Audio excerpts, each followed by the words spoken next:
She appeared on a night that smelled faintly of old paper and soft rain. The clouds above moved in slow, impossible patterns like the brushstrokes of some invisible painter.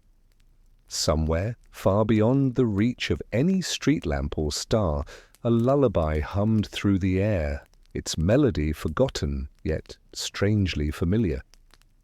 That night, the universe seemed to pause, just long enough for someone small and curious to enter the world, unnoticed by almost everyone, yet known to something deeper. Before we begin the story, I want you to know something first. We truly care about you. We love that you're here, letting this story carry you somewhere soft, somewhere safe. So tell me, where in the world are you watching from, and what time is it there? Take a slow breath, feel your shoulders loosen. Now maybe grab a cup of something warm. And let's get started. Her first moments were quiet. Not loud or dramatic like in the tales people tell of great heroes, but soft, almost imperceptible. Her breaths were tiny little waves in a vast ocean, and yet somehow they made the water shimmer. She was found not in a crib or a hospital, but on a wooden dock that stretched over a pond filled with lilies that floated like pale moons. The person who discovered her was a kind-hearted traveller who had been passing through that night, carrying only a satchel and a lantern. They didn't understand why the child was there, or how the stars themselves seemed to bend slightly toward her. But they knew one thing. She needed care. And so she grew. Her early days were a collection of gentle oddities. When she reached her tiny hands toward the sky, the clouds seemed to hesitate, drifting slower, curling into shapes that whispered secrets only she could understand. When she laughed, even the wind softened, carrying her tiny echoes like leaves floating in slow motion. People who observed her closely remarked that she was quiet, thoughtful, sometimes too quiet, as if listening to something invisible that no one else could hear. Yet she radiated warmth in the way a sunbeam spreads across a wooden floor, subtle but undeniable. There was a pond near the edge of the village, its surface always calm, even when storms came. She loved that pond. She would sit for hours, tossing stones in soft arcs, and watch as tiny ripples carried stories from one end to the other. Sometimes she spoke to the water, though no one else could understand her words. She didn't always need words. There was a music in her silence, a language older than clocks or calendars, a gentle rhythm that somehow felt like belonging. Her companion in those early years was a small creature, half cat, half light, as if someone had woven moonbeams into fur. It followed her everywhere, padding softly over grass, over cobblestones, over the long stretches of wooden docks. When she was afraid, it purred in a low, humming voice, vibrating against the quiet night. She didn't need anyone to tell her it was magic. She simply felt it. And magic, she soon realized, was not loud. It was patience, small kindnesses, listening. At times the girl would lie awake at night, staring at the ceiling of her tiny room, listening to the wind whisper through the cracks in the walls. Sometimes she imagined that those whispers were echoes of distant stars, stories carried from the edge of the universe, gently floating down just to reach her ears. She would press a hand to her chest, feeling the thrum of life beneath her fingertips, and think, I am here, I am small, and yet I am part of everything. There was one recurring motif in her nights, a soft lullaby, only half remembered, sometimes carrying the scent of warm bread or lilac. It drifted through her dreams, not urgent, not demanding. She could never catch all the words, but she didn't mind. The song was enough, like a promise without pressure, like someone saying quietly, "You are safe, you are known." Her guardian, the traveller who first found her, often whispered wisdom that didn't make sense at the time, but would later bloom in her mind like night flowers. Notice the small things, they said. The quiet moments are louder than storms. The softest hands leave the deepest marks. She memorized this without even realizing it, storing each word carefully, like seeds in the soil of her mind, waiting for the right season to grow. Life in the village passed with a gentle rhythm. Days were not remarkable in the way of legends, no great battles, no miraculous rescues. But they were full of small wonders, the way light shifted across rooftops in the early morning, the scent of bread baking at the corner shop, the tiny smiles exchanged with neighbors who might otherwise have gone unnoticed. And in all these things she grew. She grew quiet wisdom, gentle curiosity, empathy that seemed to stretch further than her small hands could reach. She learned that understanding didn't always come from answers, but from noticing the world softly, deeply, completely. And sometimes, just before she drifted into sleep, she thought of him, a distant, unknown figure who existed in the shadows of memory and rumor. She didn't know who he was, only that there was a connection, faint and mysterious, like a whisper brushing her ear from across time. It wasn't longing that she felt, not yet. It was more like awareness, a sense that her life, quiet and small as it seemed, was threaded into something much larger, much older, much stranger than any pond, any village, any lullaby. The first night she spent alone by the pond, watching the moon's reflection shimmer across the water, she felt it. The universe didn't need her to be loud, it only needed her to notice.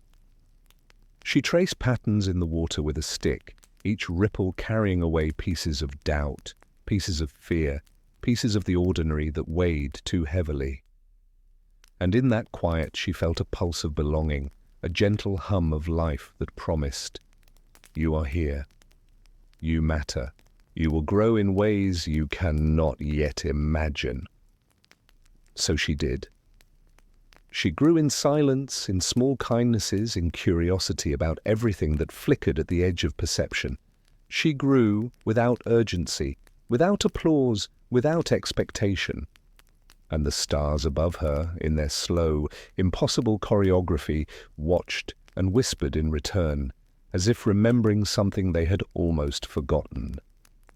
And somewhere, in a time not yet written, she would discover the rest of her story, her true origin, her connection to someone who was lost in the multiverse, and the quiet hero she had always been, even when she didn't know it. But for now, on this night, under a sky full of wandering clouds and soft, murmuring stars, she simply breathed. She simply existed. She simply allowed herself to feel the gentle wonder of being small, of being alive, of being quietly, perfectly herself. And with that she curled into the night, letting dreams carry her gently toward tomorrow. The seasons drifted by like slow-moving clouds, and the girl continued to grow in quiet wonder. By now the pond had become more than a place of play. It had become her teacher. Every ripple, every reflection, every shifting shadow spoke in a language beyond words. And she listened always. She noticed the tiny patterns in the world, how dragonflies touched the water only for a second before vanishing again, how the reeds bent gracefully instead of breaking, how even the smallest ripple could carry its shape all the way across the pond. But one late summer afternoon, when the air was heavy and bees hummed lazily among the flowers, she met her first true challenge. Not the kind that storms into life with noise and urgency, but the kind that tests the heart quietly, asking without words, "Are you ready to see who you are becoming?" A boy from the village, not the gentle one who often sat with her, but another, louder, sharper, had wandered down to the pond. He laughed when he saw her, tossing stones not to watch the ripples, but to make the biggest splash, disturbing the lilies that floated peacefully. She watched, unsure of what to do. His laughter wasn't cruel, not really, but it was careless, a sound that did not listen. Her creature of light pressed close to her leg, glowing faintly as if to ask, "Will you stay quiet, or will you show what you've learned?" She walked closer, her small steps steady on the wooden dock. The boy turned, grinning, ready to toss another stone. She didn't scold him, didn't shout. Instead, she sat down beside him and dropped a tiny pebble into the water. The ripples spread gently, circling the pond with patient grace. "Watch," she whispered. Her voice was soft, barely more than the breeze itself.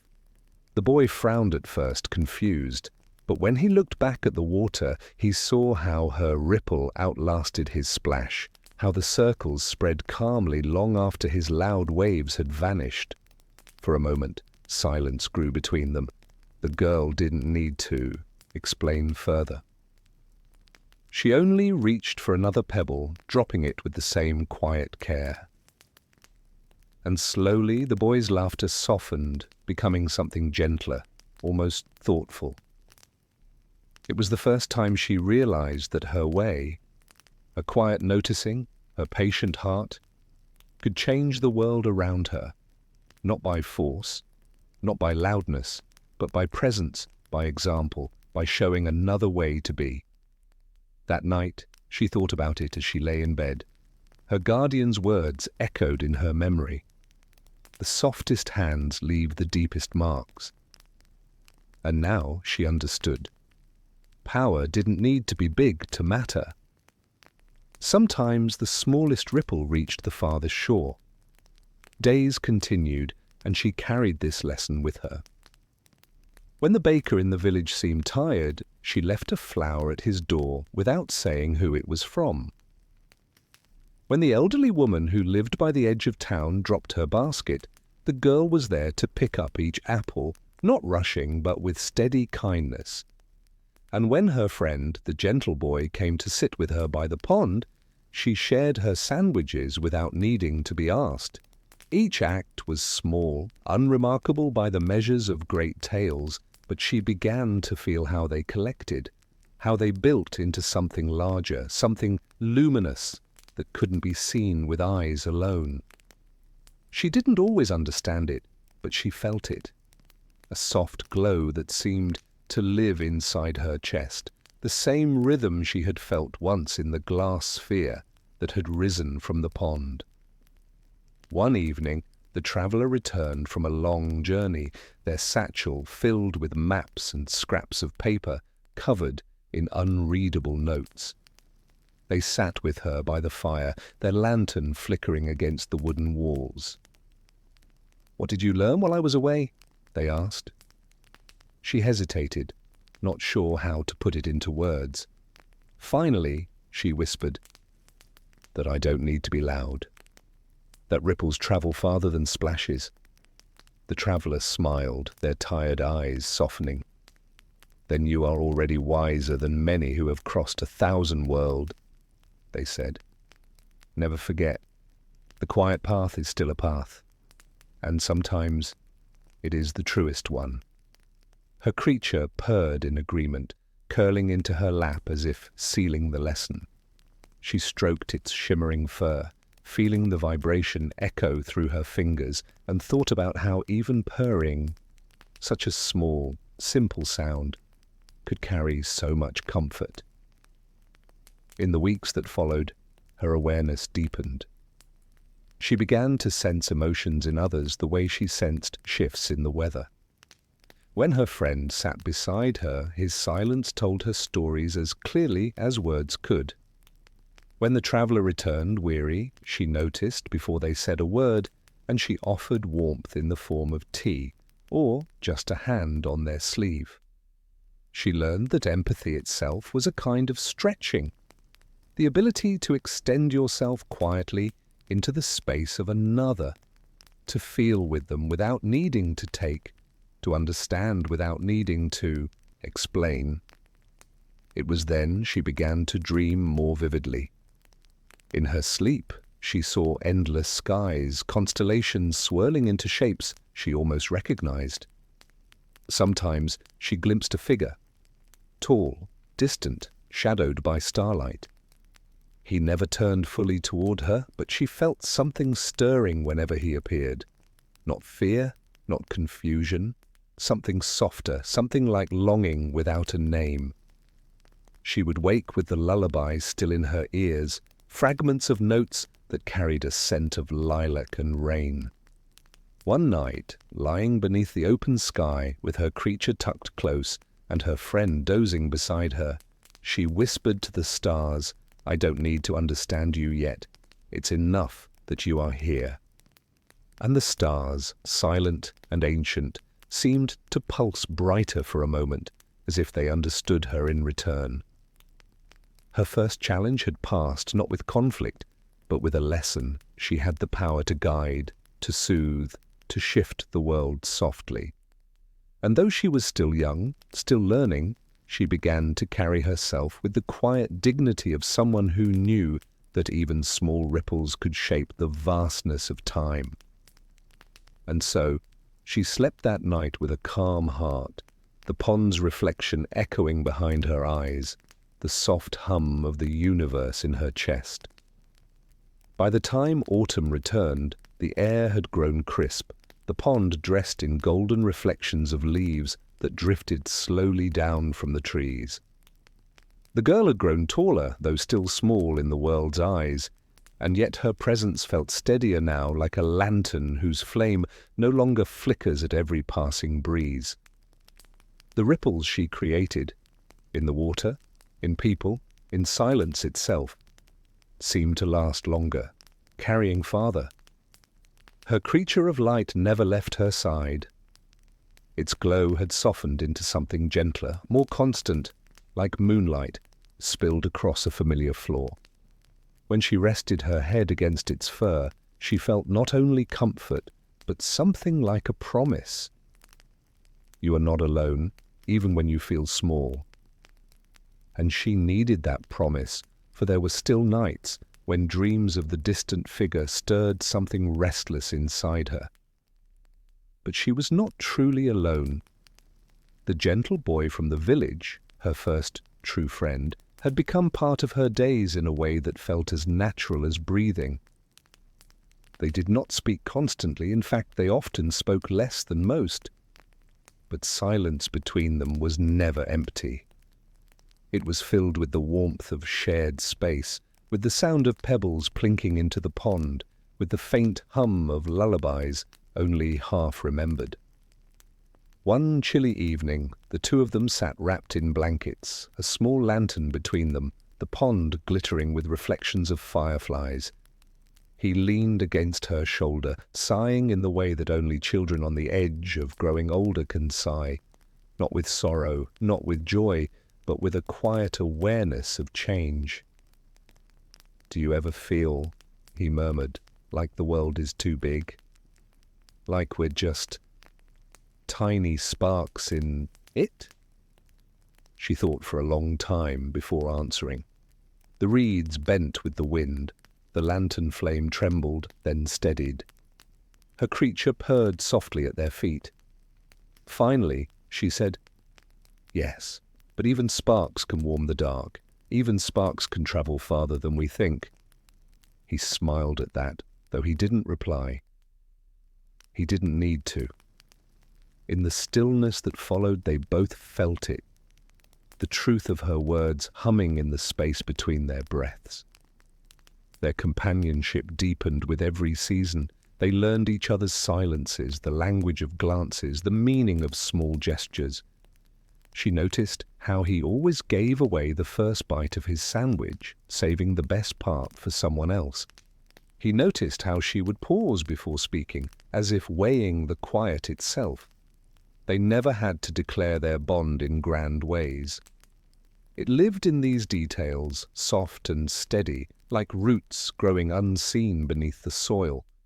Her guardian, the traveller, sometimes watched them from afar, smiling faintly. One night, after the boy had gone home and the creature had curled into sleep, the traveller said to her, "He will be important to you.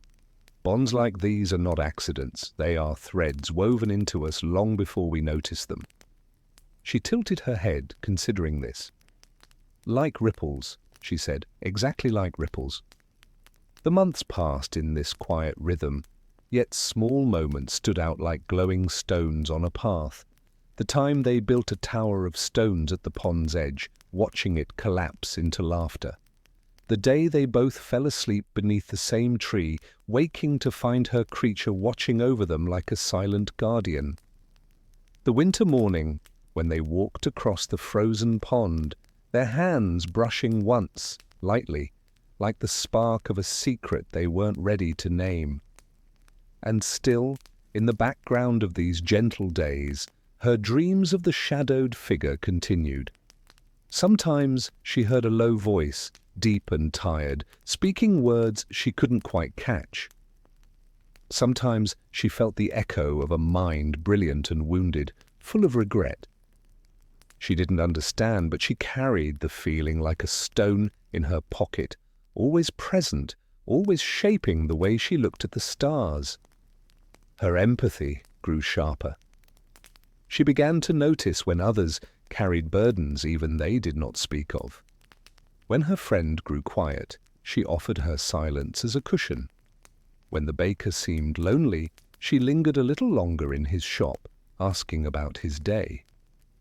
When her guardian returned weary from travel, she brewed tea, the simple act carrying more comfort than words could manage. And slowly she came to see her gift for what it truly was, not a power of force, but of presence. The ability to stretch herself, gently, invisibly, into the hearts of those around her, to understand without needing to take, to soothe without needing to fix. She was beginning to live the truth her guardian had always spoken. The softest hands leave the deepest marks.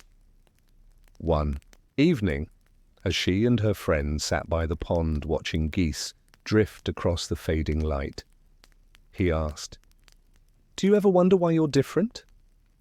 She was quiet for a while. The creature at her side blinked, its glow reflected in the water. "Yes," she said softly, "but maybe being different is just another way of listening. Maybe it means I can notice things that others don't." He nodded, satisfied with her answer. He didn't always understand her words, but he always understood her heart. And that was enough. That night, as she lay awake, she thought again of the mysterious figure from her dreams. She did not know his name, did not know his story, but she felt the bond. Fragile, distant, yet undeniable. Perhaps one day she would learn who he was. Perhaps one day she would understand why the lullaby seemed to belong to him. But for now, it was enough to have her friend, her creature, her guardian, and the pond that listened. The bonds of her small life were weaving themselves quietly into something greater. Threads of friendship, of kindness, of patience, of mystery. She didn't yet know what tapestry they were creating, but she trusted that one day, when the time was right, the pattern would reveal itself.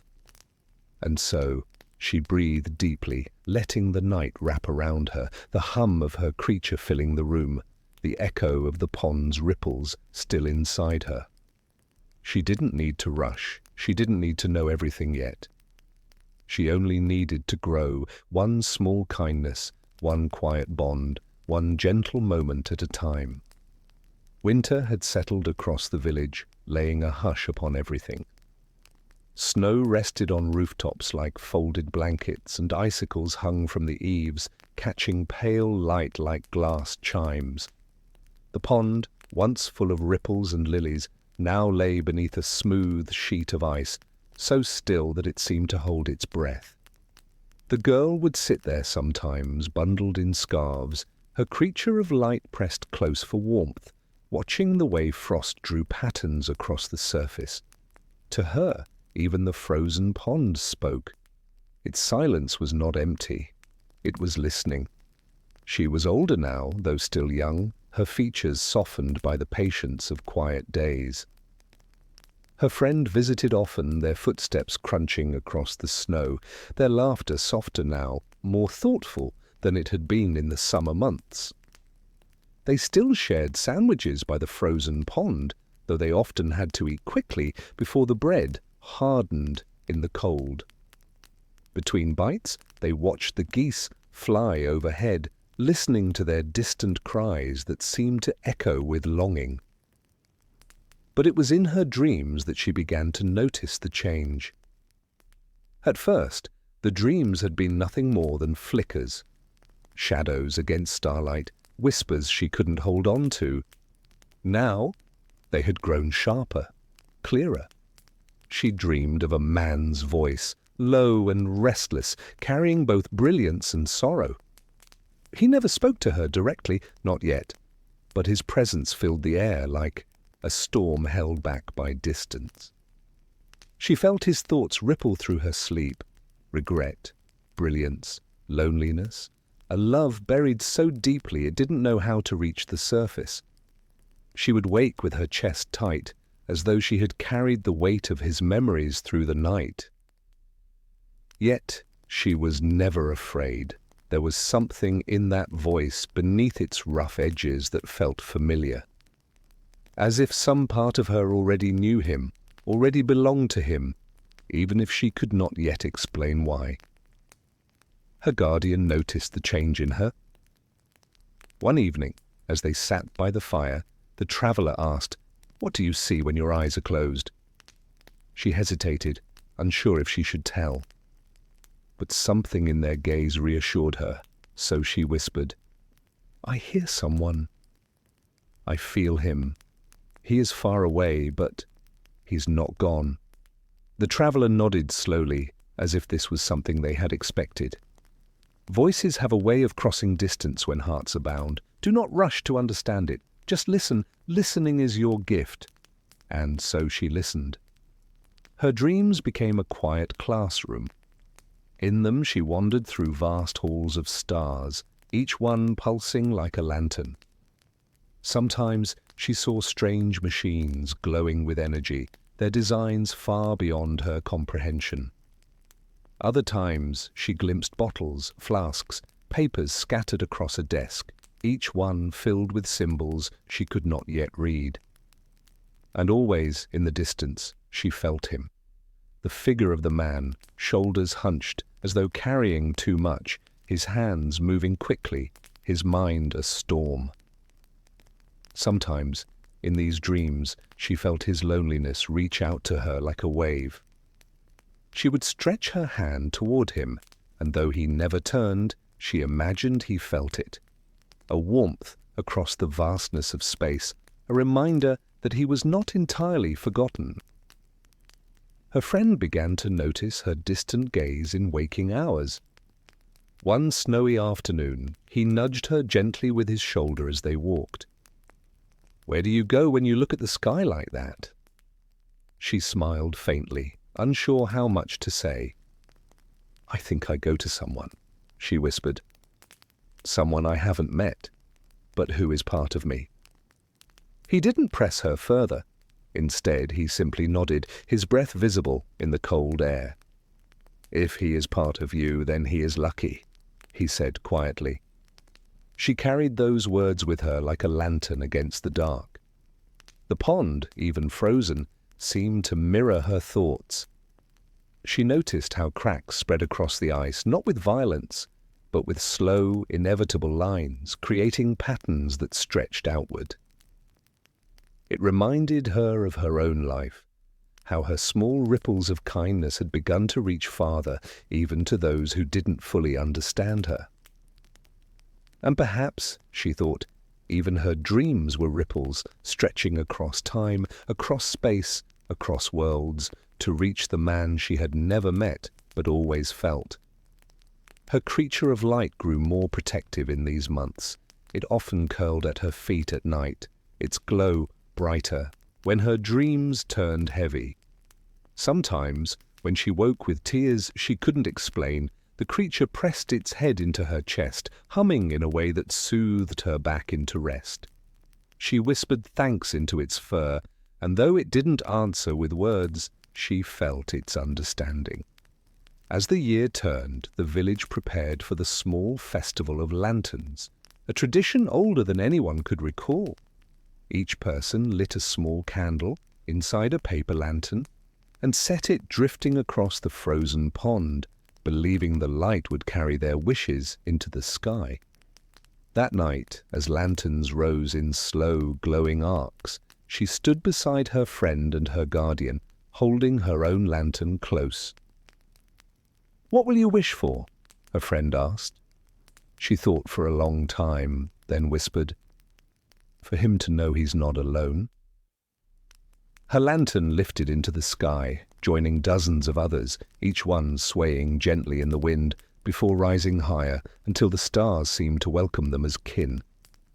She imagined that somewhere, far away, the man in her dreams might look up and see a flicker of light and feel, just for a moment, less alone. That night, her dream was clearer than ever. She saw his eyes, tired and sharp, full of questions that never seemed to end. She saw his hands, scarred with work, stained with invention, and though he didn't speak, she felt his silence press against her like an unspoken question. She wanted to answer it, though she didn't yet know how. When she woke, the frost on her window had formed in a pattern that looked like stars, as if her dream had followed her into waking. She pressed her palm against the cold glass, whispering softly, "I will find you. Or you will find me. It doesn't matter how. What matters is that we are not lost to each other." The day began slowly, with the smell of bread drifting from the village, with her friend's laughter echoing faintly through the streets, with her creature's glow warming her feet. Life went on as it always did, steady and gentle.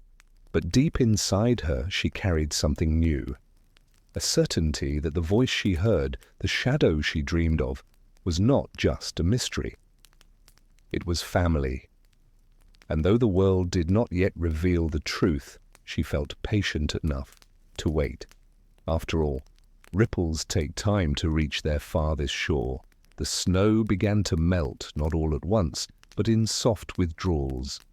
Water trickled down the edges of roofs, falling in slow drops that tapped against the ground like a patient rhythm. The pond, once hidden beneath a perfect sheet of ice, began to open again. Cracks widened, dark water showing beneath, alive and waiting. The girl often walked there with her friend, her light creature skipping along the edge of the path, chasing after reflections in the thaw. She was growing taller now, her steps longer, her gaze quieter. The villagers noticed her stillness and sometimes asked her if she was unhappy. She would smile and shake her head. She wasn't sad, she was listening. Listening to the spaces between things where whispers hid. Listening for him. It began with small signs, a humming in the air where there should have been silence. Strange symbols sketched in frost across her window, shapes that no one else seemed to notice. One morning she awoke to find a tiny screw lying on her windowsill, though she had no machines in her room, nothing that could have dropped it there. She held it in her palm, running her thumb over the cool metal. It meant nothing, and yet it meant everything. It felt like a breadcrumb left in the forest, as though someone far away was unknowingly scattering traces of himself into her world. Her dreams, too, had begun to change. No longer just shadows and whispers, they now spilled into waking hours. She would catch the echo of a voice when the wind moved through the trees. She would see flashes of green light on the pond's surface, though no lanterns floated there. She never told the villagers, not even her friend. She wasn't ready to explain what even she didn't understand. One evening, sitting by the fire, her guardian studied her with gentle suspicion. "You've been elsewhere lately," they said, not unkindly. She looked down at her hands, folded in her lap. "It feels like someone is reaching for me. Not here, not now, but close, like their shadow leans across my dreams." The traveller's eyes softened. "Shadows come from light. Remember that. You may not yet see the source, but it is there." His words comforted her, but they also deepened the ache in her chest, the ache of not knowing. Her friend noticed too. One day, as they sat beneath the first blossoms of spring, he asked, "When you drift away like that, where do you go?" She hesitated, then whispered, "I go to someone who doesn't know me, but I think they should." Her friend didn't laugh or doubt. He only looked at her with quiet loyalty. "Then one day they will." She held on to those words, tucking them into her heart like a folded letter. As the seasons turned, the first rains came. The pond rippled once more, alive with drops, and she walked along its edge, her creature glowing faintly beneath her cloak. It was on one of these walks that she saw it, a flicker in the sky. At first, she thought it was lightning, though there were no storms. But it lingered, green and strange, a thin crack across the heavens, as though the world itself had briefly opened. Her breath caught. She reached out instinctively, though it was far above her. For a moment she swore she heard his voice in it, low, restless, unyielding. Not words, not yet, just the hum of a presence she had felt all her life. Then it vanished, leaving only clouds and rain. She stood there long after, her heart racing, though she did not fully know why. It was as if the line between dream and waking had blurred, as if the door had shifted on its hinges. She pressed her hand against her chest, whispering softly, "I'm here. Can you hear me too?" That night, her dream returned with more weight than ever. She found herself standing in a vast room cluttered with glass and wires, glowing green lights that hummed with impossible energy. Papers covered the floor, scribbled with symbols and sketches she could not read, and at the center of it, hunched over a desk, was the figure she had always felt but never clearly seen. His hair was wild, his shoulders curved with exhaustion. She could not see his face, but she felt the gravity of him, a pull that rooted her in place. She wanted to speak, to tell him she was there, that she had been listening all along. But her voice failed her, and before she could step closer, the dream dissolved into stars. She woke with tears dampening her pillow. Not from fear, but from the sharp ache of recognition.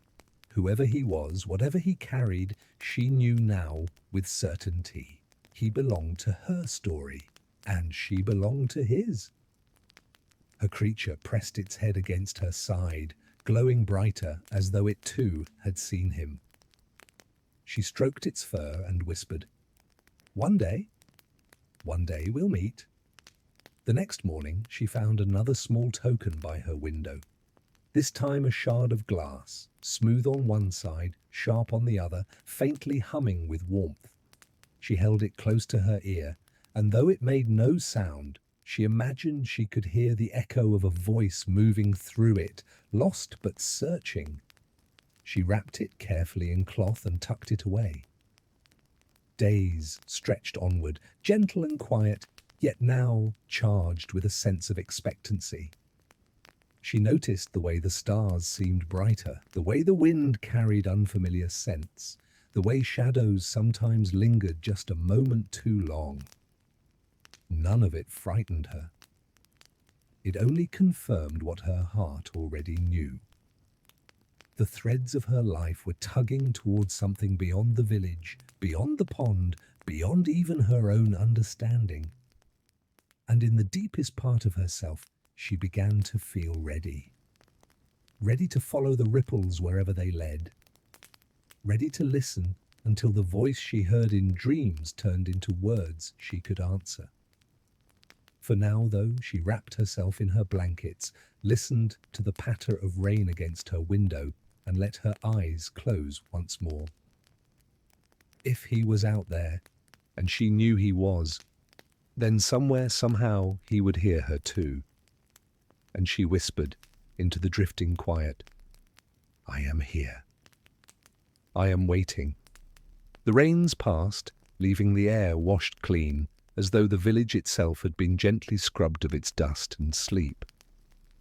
The pond shone like a mirror again, rippling only when the girl tossed pebbles across its surface.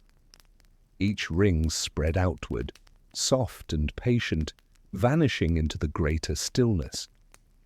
She often found herself staring into those ripples, imagining they were doorways, that if she leaned just a little further, she might fall into another world entirely. The villagers saw only a child dreaming by the water, but she knew better. Her nights were filled with that voice, heavy with weariness, stitched with brilliance.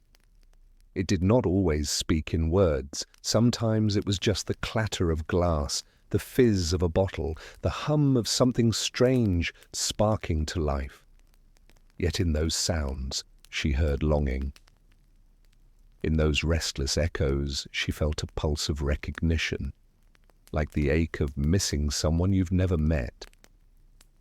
One morning, as she walked toward the pond with her companion, glowing softly by her side, she saw something unusual, a shimmer in the air just above the water's edge. At first, she thought it was mist caught in sunlight, but it held too steady, bending light as if it were glass, a curved slice of sky that didn't quite belong. She stopped, breath caught in her throat. The creature pressed against her leg, uneasy, yet curious. She reached out a hand, not touching, only hovering near. The shimmer hummed faintly, the same low tone she'd begun to hear in dreams. Her chest tightened. It felt like a door waiting for its key. Before she could step closer, a voice called out. Her friend was running down the hill, waving. The shimmer flickered and vanished as if it had never been. When he reached her, cheeks flushed, he saw her wide eyes. "What did you see?" he asked. "Nothing," she whispered. Then, after a pause, or maybe everything. He didn't press. That was his gift, to accept her mysteries as they were. Together they sat by the pond, tossing stones into the water, though her heart kept reaching toward the sky. That night, the dream returned stronger. She was no longer standing at the edges of his world. She was inside it. The clutter of machines towered around her, sparking faintly, wires coiling like veins. The air was heavy with chemical smoke, sharp and strange. And there he was again, back turned, hands working furiously at something she could not see. This time she dared to speak. Her voice trembled, but carried through the dream. "Can you hear me?" He paused. His shoulders stiffened. A bottle clinked against the desk. Slowly he turned, but before his face could come into view, the dream shattered, breaking into starlight. She woke with tears in her eyes, clutching the blanket to her chest. For days she felt the echo of that almost moment. It hummed inside her ribs like the vibration of strings after a note has ended.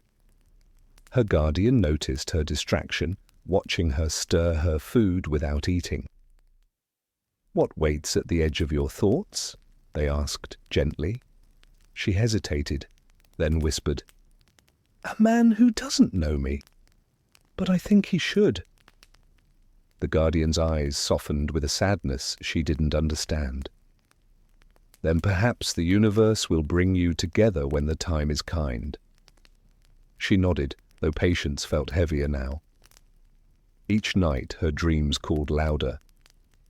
Each morning she searched her window for another token, another clue. Some mornings there was nothing. Some mornings there was something, a scrap of Metal, a faintly glowing shard, a screw bent into a strange curve. She collected them in a small wooden box, a treasure chest of impossibilities, each piece humming with a quiet promise. Her friend noticed her secret box one afternoon. Instead of asking, he only said, "You're gathering pieces of a puzzle, even if you don't yet know the picture." His words stayed with her. One evening, as the sun fell behind the hills, she wandered to the pond alone. The water was still, painted with pink and gold, the surface so calm it seemed to hold the sky itself. She sat at the edge, listening. Not for frogs or crickets, not for the wind, but for that deeper hum. And it came. Soft at first, then steadier. A low vibration in the air above her head. She looked up, and there it was. The shimmer again, stronger now, stretched wider across the heavens. This time it pulsed faintly green, a crack of light veined with shadows. It quivered as though something on the other side pressed against it.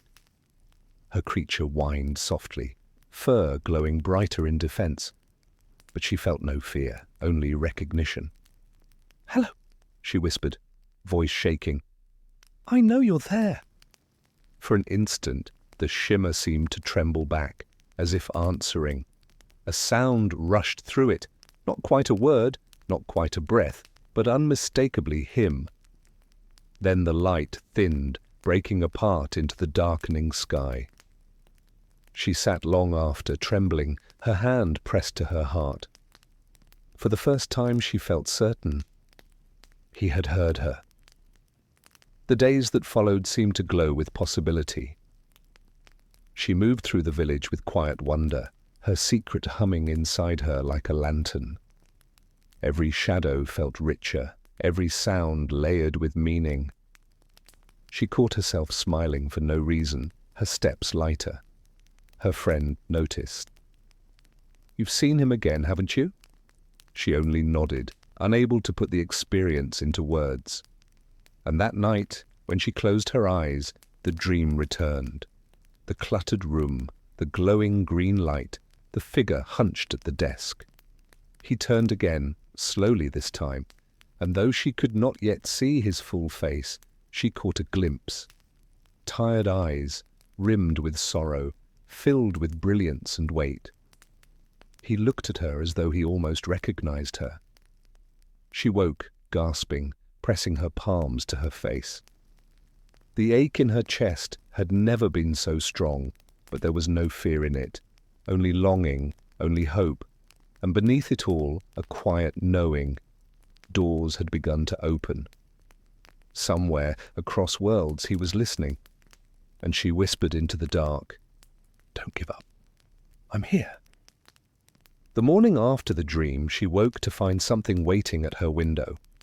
A tiny gear, no bigger than her thumbnail, glimmered faintly with green light. It pulsed once, like a heartbeat, then stilled. She held it in her palm, warmth lingering against her skin. Another gift, another sign that the walls between their worlds were thinner than anyone could believe. She placed it in the wooden box with the other treasures, the bent screw, the glowing shard, the scrap of metal shaped like a spiral. Each piece hummed faintly when she touched it, as though they were alive or at least listening. She often wondered if they were meant to build something, or if they were simply proof that he was reaching back, scattering tokens to say, "I hear you too." Her guardian noticed her quiet smile as she tucked the box away. They said nothing, only touched her hair with a hand full of patience. They understood that some mysteries needed no explanation, only time. Later, as she walked toward the pond with her creature glowing at her heels, she felt the air shift. The sky was clear, but the air itself seemed heavier, charged with unseen threads. The shimmer appeared again, not far above the water, but closer this time, low enough that the ripples trembled beneath it. Her breath caught. The glow spread wide, then narrowed, forming an oval shape. For a heartbeat, she thought the door itself would open, but instead something small slipped through, a flash of color, a blur of motion. It tumbled across the ground and came to rest at her feet. She crouched. It was a cube etched with strange symbols that shimmered like stars. When she touched it, the cube unfolded silently into a flower. Metal petals gleaming, soft light glowing from within. It made no sound, but its light flickered like laughter, warm and alive. Her creature sniffed it cautiously, then curled beside her, tail glowing. She held the flower close, heart racing, not with fear, but wonder. He had sent this. It was too strange, too deliberate to be anything else. That evening, her friend came to see her. She showed him the cube flower, her hands trembling with excitement.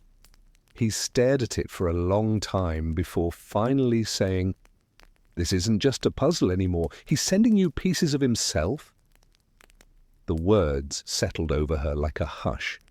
She pressed the glowing flower to her chest, and for the first time she dared to believe she was not imagining any of it. Night fell, and with it, the dream. She stood once more in the cluttered room, machines humming around her like restless bees. The man, weary, brilliant, broken, stood hunched at his desk. She wanted to call out, but her throat ached. So instead she held out her hands. The flower was there, glowing softly. He turned, eyes catching the light. For a heartbeat, she thought she saw recognition flicker. His lips parted as if to speak, but the dream dissolved, spilling her back into the dark.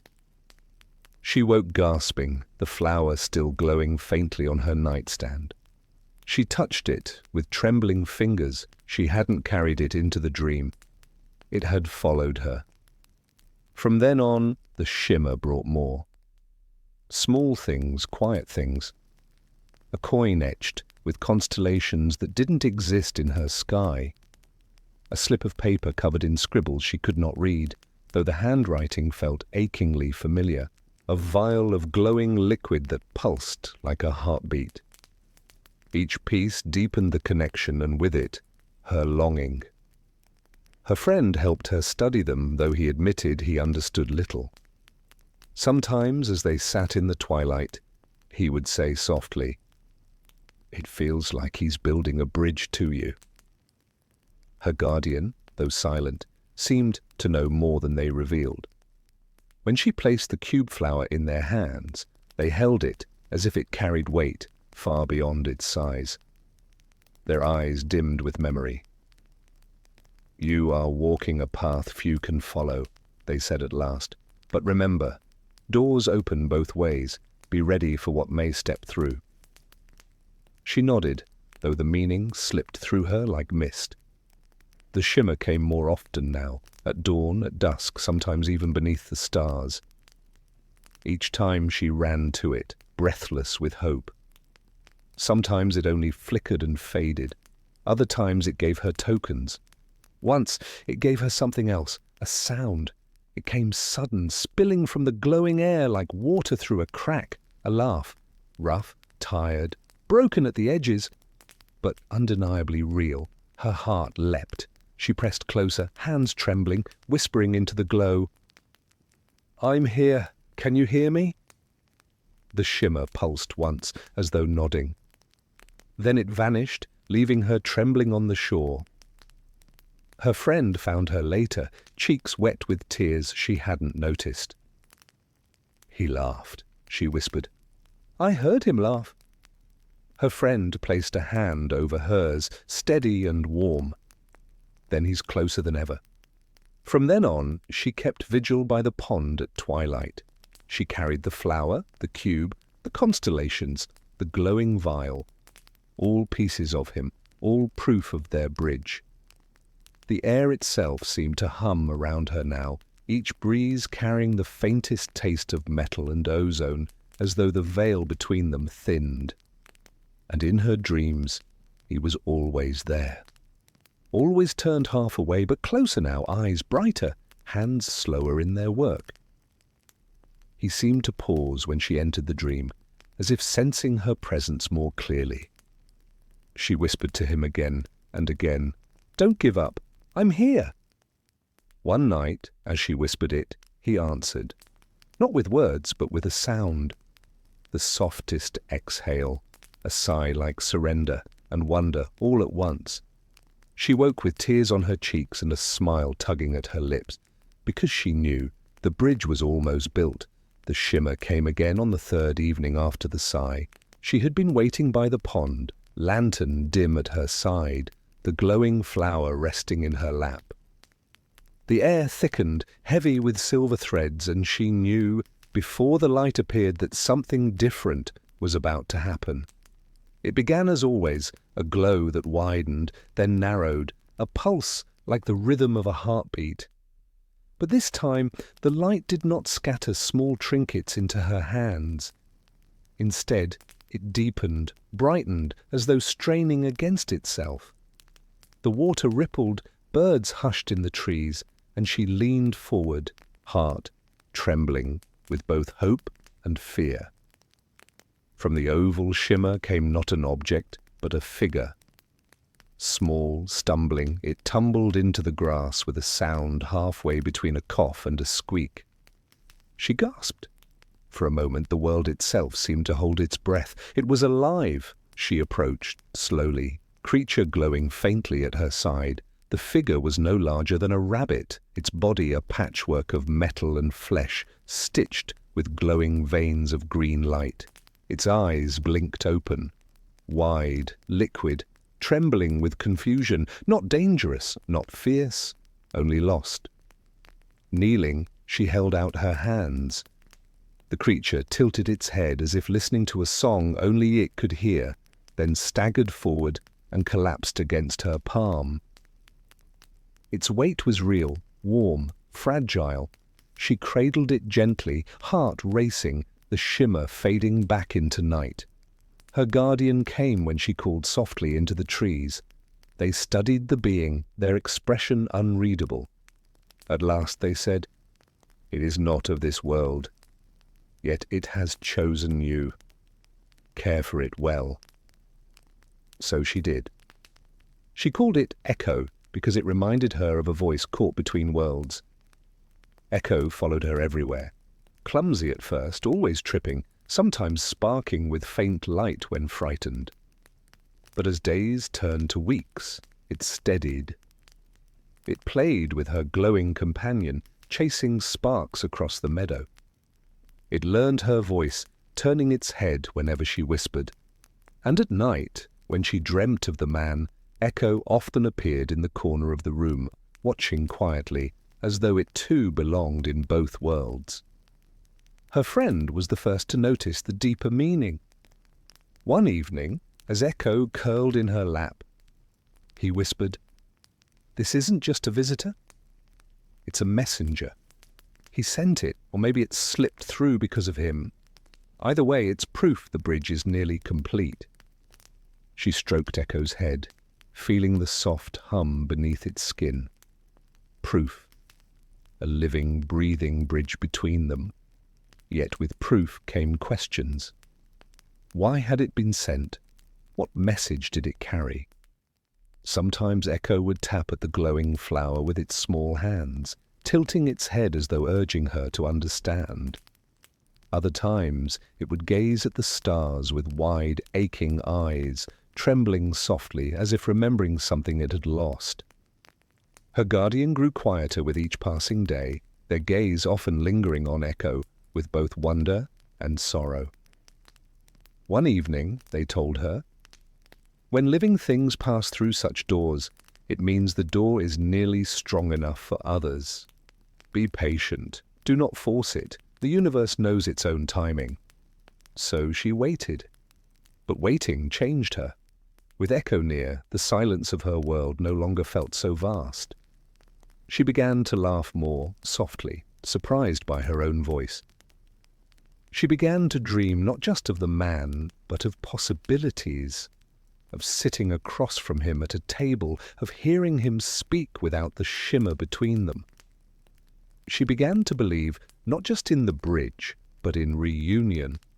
One night, the shimmer came again. Echo barked, a sound halfway between static and song, and ran toward the glow. She followed, clutching the flower, heart thundering. The oval widened, brighter than ever, and through it she heard not a sigh, not a laugh, but a voice. Rough, hurried, fragile. Then it cut off. The shimmer collapsed, leaving only silence. But she fell to her knees in the grass, tears blurring her vision, because the single syllable was enough. He had spoken, he had tried. Her friend found her there, Echo curled against her chest. She whispered, "He's reaching. He's almost here." And though the night was cool, though the air still trembled with fading light, warmth bloomed within her like a sunrise. From then on, she no longer waited in sorrow. She waited with faith, with Echo, with her friend, with her guardian silent but steady beside her. She knew the bridge was not just a dream, it was becoming real. And somewhere, beyond the shimmer, a man with weary eyes was trying to speak her name. At first, Echo was only a small companion, a creature of sparks and stumbles, content to curl beside her while she traced shapes in the air. But as the days stretched, something shifted. The hum beneath its skin grew clearer, less like static, more like a rhythm, almost like a voice waiting to be born. It began one quiet morning. She was sitting beneath the old willow, watching sunlight scatter across the pond. Echo rested at her feet, eyes half closed, glowing faintly in the shade. Absent-mindedly, she hummed the same tune her guardian had once sung to soothe her, a melody with no words, only the rise and fall of breath. Echo stirred, its small head lifted, and then, in a sound made of vibration and light, it repeated the tune back to her. Halting, imperfect, yet unmistakably her song. She froze, then laughed softly, covering her mouth. "You heard me!" The creature tilted its head, eyes shimmering, and hummed again, this time clearer, a mirror of her voice. From that day forward, Echo mimicked more than just songs. It repeated fragments of her whispers, the way she called her friend's name, even the sighs she gave when gazing at the shimmer. It was not language yet, but something close. A bridge of sound. Her friend was astonished. "It's learning. More than that, it's remembering. Something in it is storing the shape of voices." But she felt there was more. At night, when dreams carried her toward the man's shadow, she sometimes woke to find Echo standing at the window, body aglow, humming sounds she had never taught it. Strange syllables, clipped and sharp, that carried an echo of someone else. Her heart ached at the recognition. It was his cadence. Not words, not yet, but pieces of a voice she had only heard once through the shimmer. Rick. She began to speak to Echo more intentionally, whispering stories as she walked, teaching it the names of things: leaf, star, sky, light. Sometimes Echo would get them wrong. Sometimes it would hum them like songs, but slowly, surely, it grew closer to understanding. One evening, when she whispered, "Father," Echo paused. Its glow flickered, steady and slow. Then it repeated the word, not perfect, but enough. Her breath caught. She touched its small head, tears slipping silently down her cheeks. Yes, Father. Her guardian had been watching from the distance. When they stepped closer, their eyes shone with a sadness she could not decipher. "Be careful," they murmured. "Echo carries pieces of him, but also the burden of distance. Do not mistake the fragment for the whole." She nodded, though her heart clung to the hope anyway. Because every time Echo repeated her words, Every time it hummed fragments of forgotten syllables, it was as though a thread was tightening between her and the man who lived beyond the shimmer. Her friend, ever curious, began to test Echo in playful ways. He would place objects before it, stones, feathers, shells, and name them, waiting to see which it would mimic. Often, Echo's answers were soft, faltering, but sometimes, rarely, its voice sharpened, older than it should have been, carrying a tone of weary intelligence. Once, when the boy placed a broken watch before it, Echo touched the cracked glass and whispered, "Time." Not in her voice, not in the boy's, but in a voice that felt impossibly familiar, as though it had travelled through echoes of galaxies to find her ears. Her friend looked at her, wide-eyed.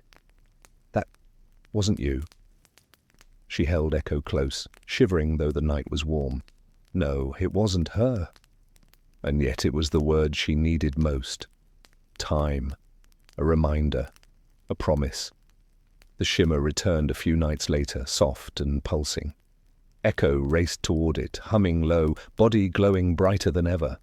She followed, lantern in hand, heart trembling. The oval widened. She braced herself for another whisper, another half-syllable. Instead, for the first time, the shimmer bent to Echo. Threads of light reached out, twining around its small body, humming with strange recognition. The creature chirped, responding in that halting mimicry, and the shimmer pulsed back, as if the two were conversing in a language older than her understanding. For a moment, she felt left out of her own miracle.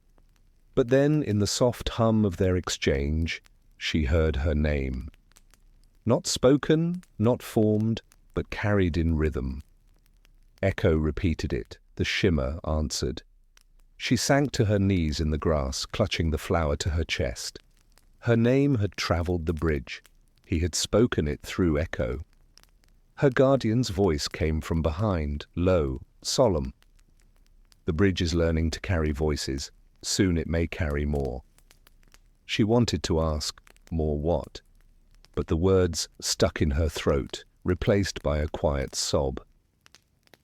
That night, she did not sleep, only lay awake with Echo curled against her side, its body humming faintly like a lullaby. She traced its glowing lines with her fingertips and whispered the same words again and again. "Father. Time." Name Echo listened, repeating them softly, as if building a language from the fragments of her heart. And in the silence between its words, she felt closer to him than ever before. The first dream arrived without warning. She had been drifting, her breath soft against the pillow. Echo curled close against her chest like a lantern gone dim. The world of sleep was warm, hushed, without shape, until suddenly she saw it. A room not her own, a table stained with years of tinkering. Strange tools scattered in patterns she couldn't decipher. Bottles glowing faintly in the dark. And somewhere, slouched in the shadow, a man with wild silver hair, muttering to himself, as if no one was listening. She tried to step closer, but her body wasn't hers. She was only a witness, carried on the current of someone else's memory. The man, Rick, looked up as though he had heard her, though she knew that was impossible. His eyes were tired, bright, unyielding, like stars that refused to dim. For a moment, he opened his mouth, and she thought he would speak. But then the dream fractured, collapsing into silence. When she woke, her face was wet with tears.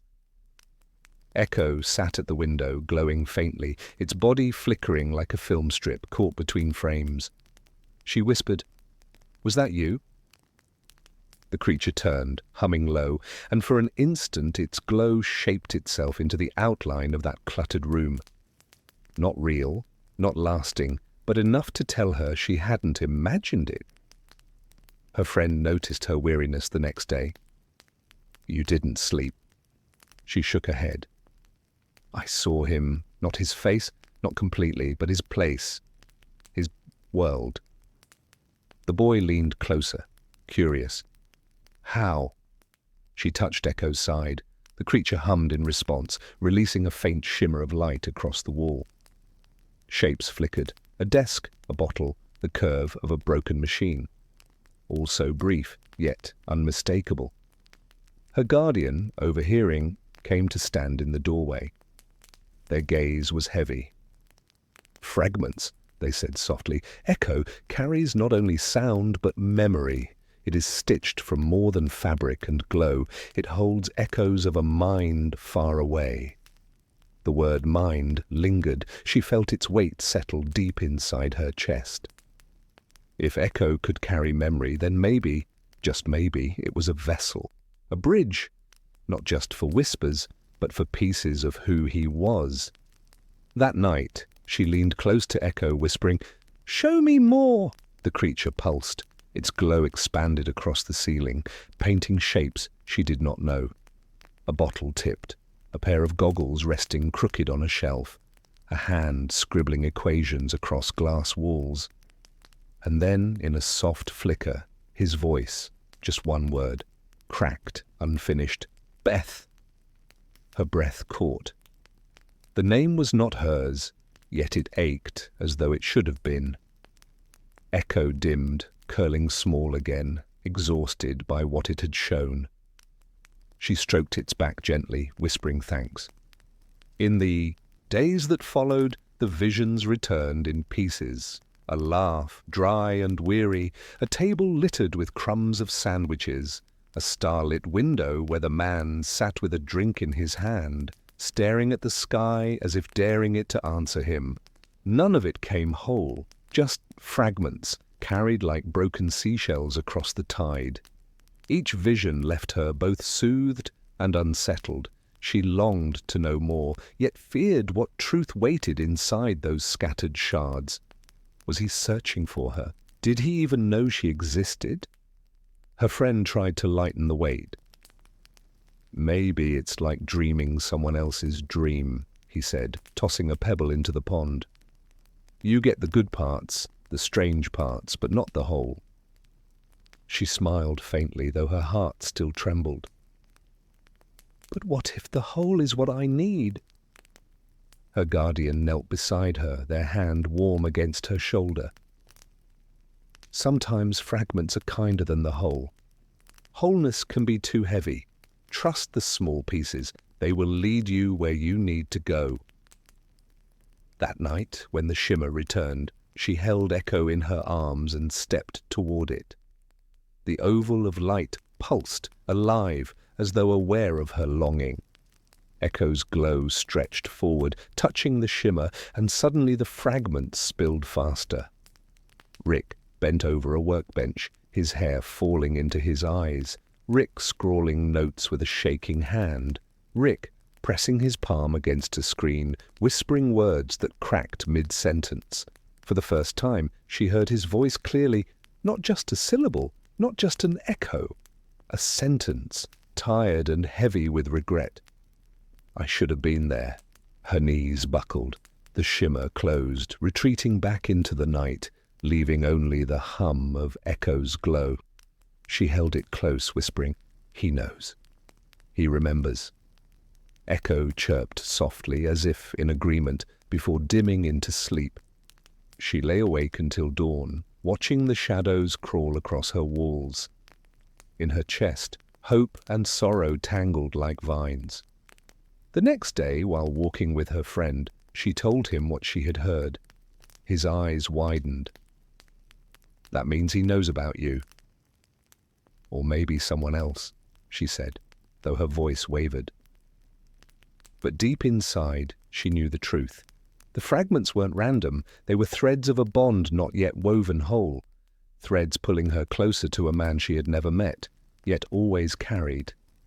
That evening, beneath the willow tree, she whispered to the sky, "I'll find you, even if it's only in dreams." Echo stirred in her lap, repeating the word dreams in its fragile voice. The sound wrapped around her like a lullaby, and for the first time in many nights she slept not in longing, but in quiet faith. Dreams have a way of arriving when we least expect them, slipping quietly into the folds of our sleep like starlight through the curtains. For her, the first one came not with thunder or clarity, but with a hush so deep she almost thought it was nothing at all. She had drifted to bed, as she always did, with Echo curled close, the little creature's body glowing faintly against her chest, like a lantern trying not to disturb the dark. The night was calm, the air still. Her breathing slowed. Then, all at once, another place pressed itself against her mind. She was standing inside a room she did not recognize. The walls were cluttered with shelves and shadows, and the scent of smoke and metal seemed to cling to the air. A table sat heavy with years of tinkering, covered in tools she couldn't name, bottles half filled with something glowing faintly green.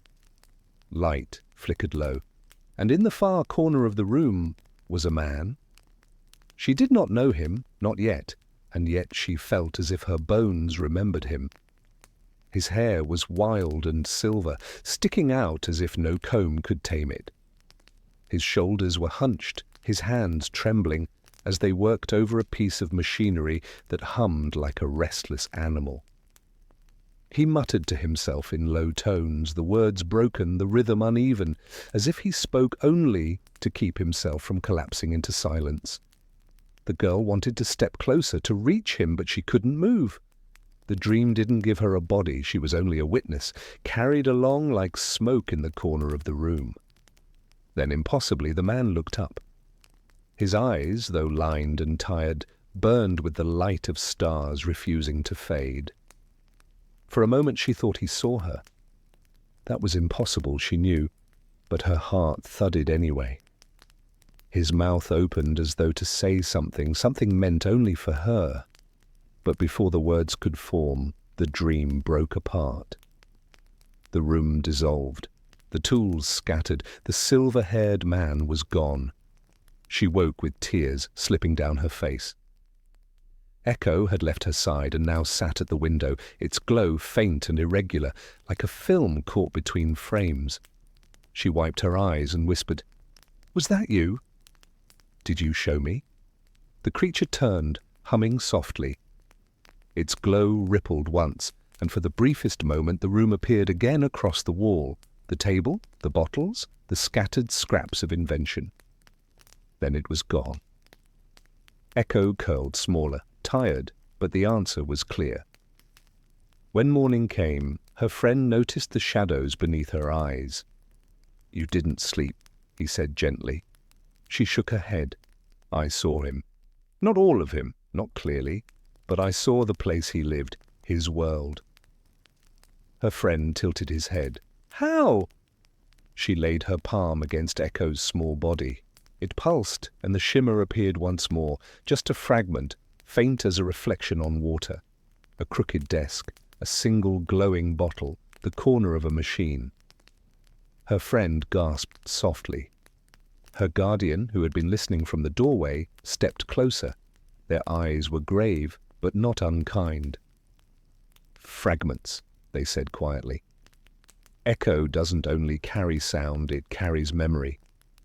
It was stitched with more than fabric and light. It holds the echoes of someone else's mind. The word stayed with her. Mind. It felt heavy in her chest, pressing against a longing she had never been able to name. That night she held Echo close and whispered, "Show me more." The glow spread across the ceiling like watercolor in water. This time she saw hands scribbling numbers across glass walls, a bottle tipping, goggles resting crookedly on a shelf.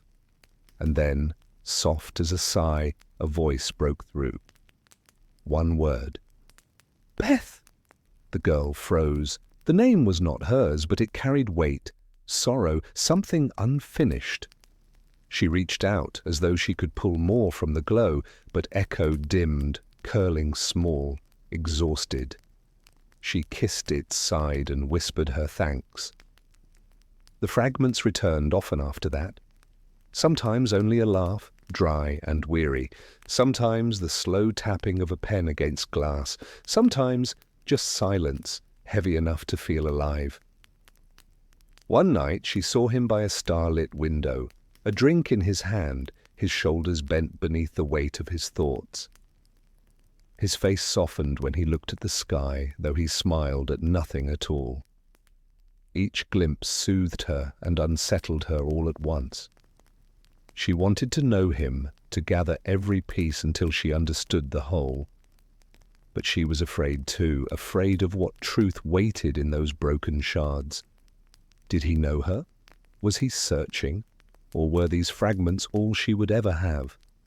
Her friend tried to ease the ache. "Maybe it's like dreaming someone else's dream," he said one afternoon, tossing stones across the pond.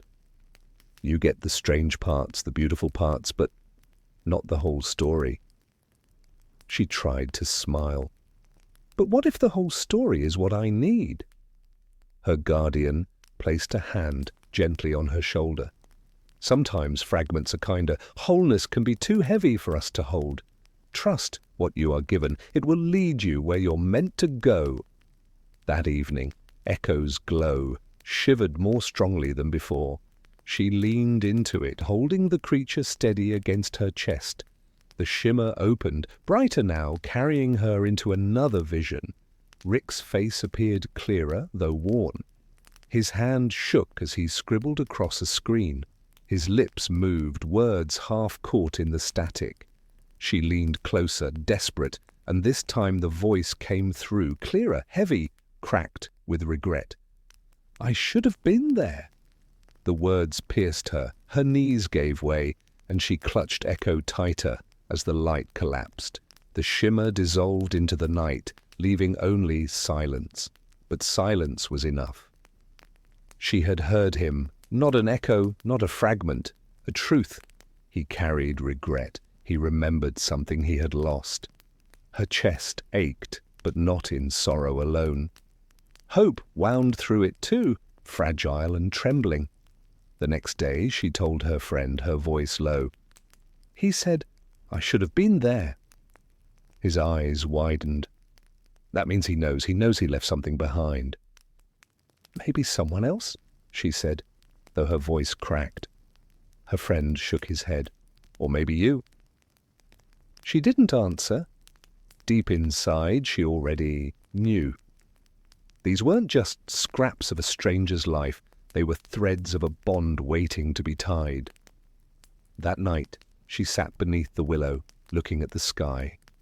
Her breath trembled, but her voice was steady. "I'll find you," she whispered, "even if it's only in dreams." Echoes stirred, its tiny voice repeating her word, dreams. The sound circled her like a lullaby, wrapping her in warmth. And when she finally closed her eyes, she did not drift into sorrow, but into quiet faith, carrying the fragments with her as lanterns against the dark. There are moments when silence teaches more than sound ever could. After the fragments of the night before, she felt changed. Not suddenly, not in a way anyone else would notice, but inside her chest something had shifted. The quiet was no longer just empty, it was filled with his absence, his voice, his regret. And somehow that gave it weight. She walked slowly the next morning, her steps sinking deep into the dew-soft grass. Her friend followed, his hands tucked behind his back, humming without words. Echo drifted between them like a floating ember, glowing faintly with every pulse of their footsteps. The day itself seemed gentler, as though the world knew she was carrying something delicate inside her. Her friend was the first to speak. "You're different today." She smiled faintly. "Am I?" "You're, quieter, but not in the way you used to be. It's like you're listening to something I can't hear." She reached down, letting her fingers trail across Echo's glow. "Maybe I am. Maybe I'm listening to him." Her friend nodded, though his brow furrowed. "Does it hurt?" "A little." She paused, then exhaled softly. but it hurts in a way that makes me feel closer to him, like the ache itself is a kind of bridge. Her guardian, who had been tending to the garden nearby, lifted their head at her words. Their voice, when it came, was calm and even. Pain has always been a teacher, not because it's cruel, but because it carves room inside us for understanding. What you feel now is not punishment. It's the space where love and loss meet. The girl held those words like stones she might polish in her hands, turning them over and over as the day passed. That night, when the stars thickened across the sky, she sat beneath the willow and held Echo close again. "Show me," she whispered, not out of desperation, but with the patience of someone willing to learn slowly. The shimmer spread across the dark like paper, set alight at the edges. And there he was, Rick, shoulders hunched, eyes bloodshot, but stubbornly awake. He was building something, wires tangled in his fingers, sparks flickering across the table. He cursed under his breath, but there was no anger in it, only exhaustion, only the voice of someone who had been alone too long. She leaned closer into the vision, trying to catch the subtle lines of his face, the way his mouth curved not in joy but in determination. There was something in his expression, something she recognized in herself, a refusal to give up, even when the weight was unbearable. And then, for the briefest moment, he stilled. He pressed his forehead against the table, his hand clutching a small, half-broken frame of glass. His voice cracked as he whispered words too faint for her to hear clearly. But the tone, the tone carried everything. Regret, tenderness, a longing too sharp for sleep. Her throat tightened. "You wanted to love," she murmured, though she knew he couldn't hear her. "You tried." The shimmer flickered, threatening to fade, but Echo pressed harder against her chest, as if it too wanted to hold the vision steady. The girl closed her eyes and whispered, "If you couldn't tell them, then tell me. If you couldn't hold them, then hold me here. I'll listen." The glow dimmed slowly, like embers cooling into ash. She stayed awake long after, not out of restlessness, but reverence. She had felt it, his attempt, his longing, his failure that still carried love. The next day she told her friend, her voice quiet, "He isn't cruel, he's tired, so tired and lonely." Her friend nodded. "Maybe that's why the fragments find you. Maybe they needed someone who could understand loneliness without turning away from it." Her guardian's voice came again, thoughtful. "And maybe that's your gift, to carry someone else's sorrow, not as a burden, but as a lantern, to soften it, to give it room to breathe." The girl felt those words echo inside her. She realized then that her journey was not about finding him in some grand way or proving herself.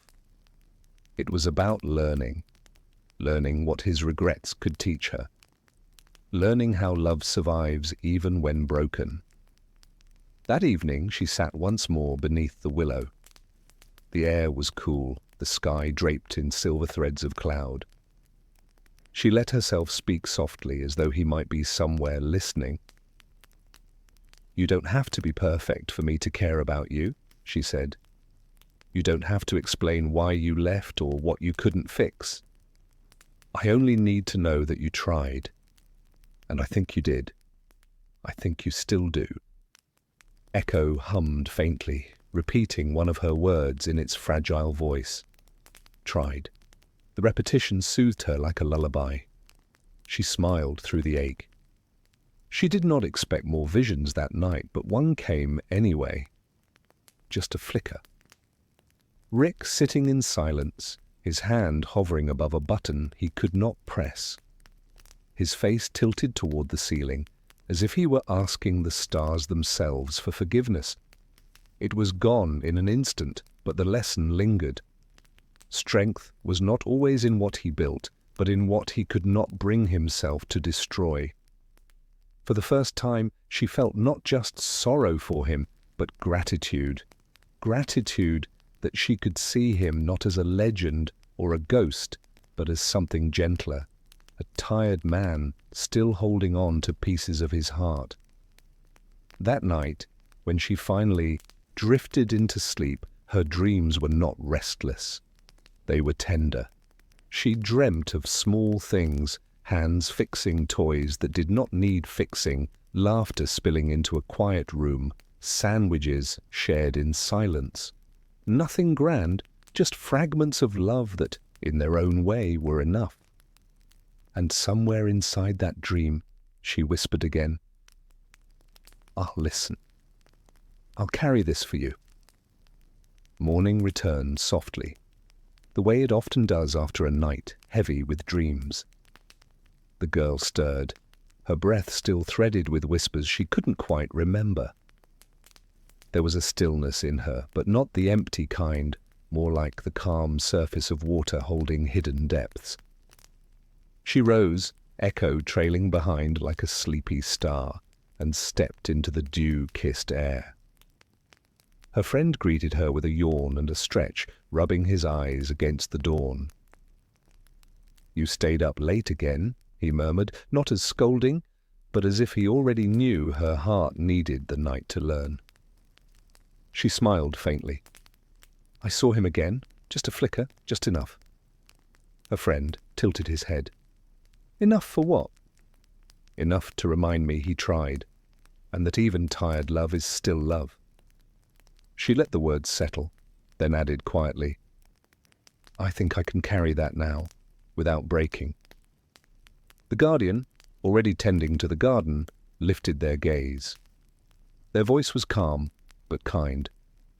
"Carrying light is not the same as carrying weight. You are not burdened. You are illuminated." The girl thought about that all day. What did it mean to carry someone else's light? Perhaps it was as simple as remembering them with tenderness instead of bitterness. Perhaps it was listening for echoes in the wind and choosing to answer softly rather than shutting her ears. As the sun climbed, she wandered into the village for the first time in many days. Children ran past her, laughing in that careless way only the young know. A woman paused to adjust the baskets on her arms. A man sat by the fountain, humming to himself. Life pulsed quietly in every corner, unnoticed and ordinary. And yet she saw it now through the lens of what she had learned. Every face, every voice, every motion seemed to hold its own secret ache. Perhaps not as sharp as his, but still there. A missed chance, a word unsaid, a love they weren't sure how to give. She realized then that she wasn't the only one carrying fragments. Everyone was. And maybe, just maybe, she could treat them as she wished someone had treated him, with gentleness, patience, space to falter. So she began with small things. She helped the woman with her baskets, not because they were too heavy, but because kindness lightened more than hands could. She lingered to listen to the man's humming, nodding along until he smiled shyly and carried on. She even laughed with the children, though her laughter was softer, steadier, like a candle flame. Her friend noticed. "You're different," he said again, echoing words from the days before. But this time, "It's brighter. You're not only listening anymore, you're answering." That evening, beneath the willow, she sat with Echo. "Maybe that's what he was trying to do," she whispered. "Maybe all his inventions, all his noise, it wasn't just running. Maybe it was his way of answering, even if it came out broken." Echo pulsed, a small flicker of agreement. The vision came later, uninvited but welcome. Rick's hands moved clumsily over a half-built device, his fingers trembling with fatigue. But what struck her most wasn't the machine. It was the way he paused to look at something ordinary. A small object tucked into the corner of the table. A stone, perhaps, or a trinket from long ago. He held it as though it mattered, though no one else would ever understand why. She whispered into the shimmer, "I understand. Even the smallest things can anchor us." For a moment, she thought she saw his shoulders ease, as if her words somehow brushed against him across the divide. But maybe it was only the way her heart wanted it to be. The next morning, she woke with a new resolve, not to chase him, not to demand answers, but to let what she learned from him change how she lived. If love could remain even in fragments, then she could live by those fragments. She could turn regret into gentleness, loneliness into listening, sorrow into patience. Her guardians saw it too. "You are beginning to weave," they said. She blinked. "Weave what?" "The threads of what you carry, his fragments, your hope, the world around you. When woven together, they will not erase the pain, but they will give it a shape worth holding." Her friend grinned, though his eyes softened. "And you'll make a pretty good lantern while you're at it." The girl laughed quietly. "A lantern?" "Yeah, you know, someone who glows just enough to make it easier for others to walk in the dark." Her chest warmed at that, not because she felt she deserved such a word, but because she knew now it was something she wanted to grow into. Not with grand gestures, but with small, steady lights. That night, when the stars blossomed overhead, she whispered toward them, "I'll keep learning from you, not by chasing, but by carrying, and maybe one day you'll feel it wherever you are." Her eyelids grew heavy then, her breath slowed, and she drifted into dreams shaped not by grief, but by soft promises. She dreamt of lanterns swaying in the wind, each one lit by fragments of love, each one guiding someone quietly home. There are moments in life that pass quietly, almost unnoticed, and yet they leave ripples that move through everything. The girl did not wake one morning with a grand realization, nor did she feel some sudden burst of destiny. Instead, her days began to change in subtle, almost invisible ways, like dew gathering on grass, or the hush of clouds drifting across a sky no one bothered to watch.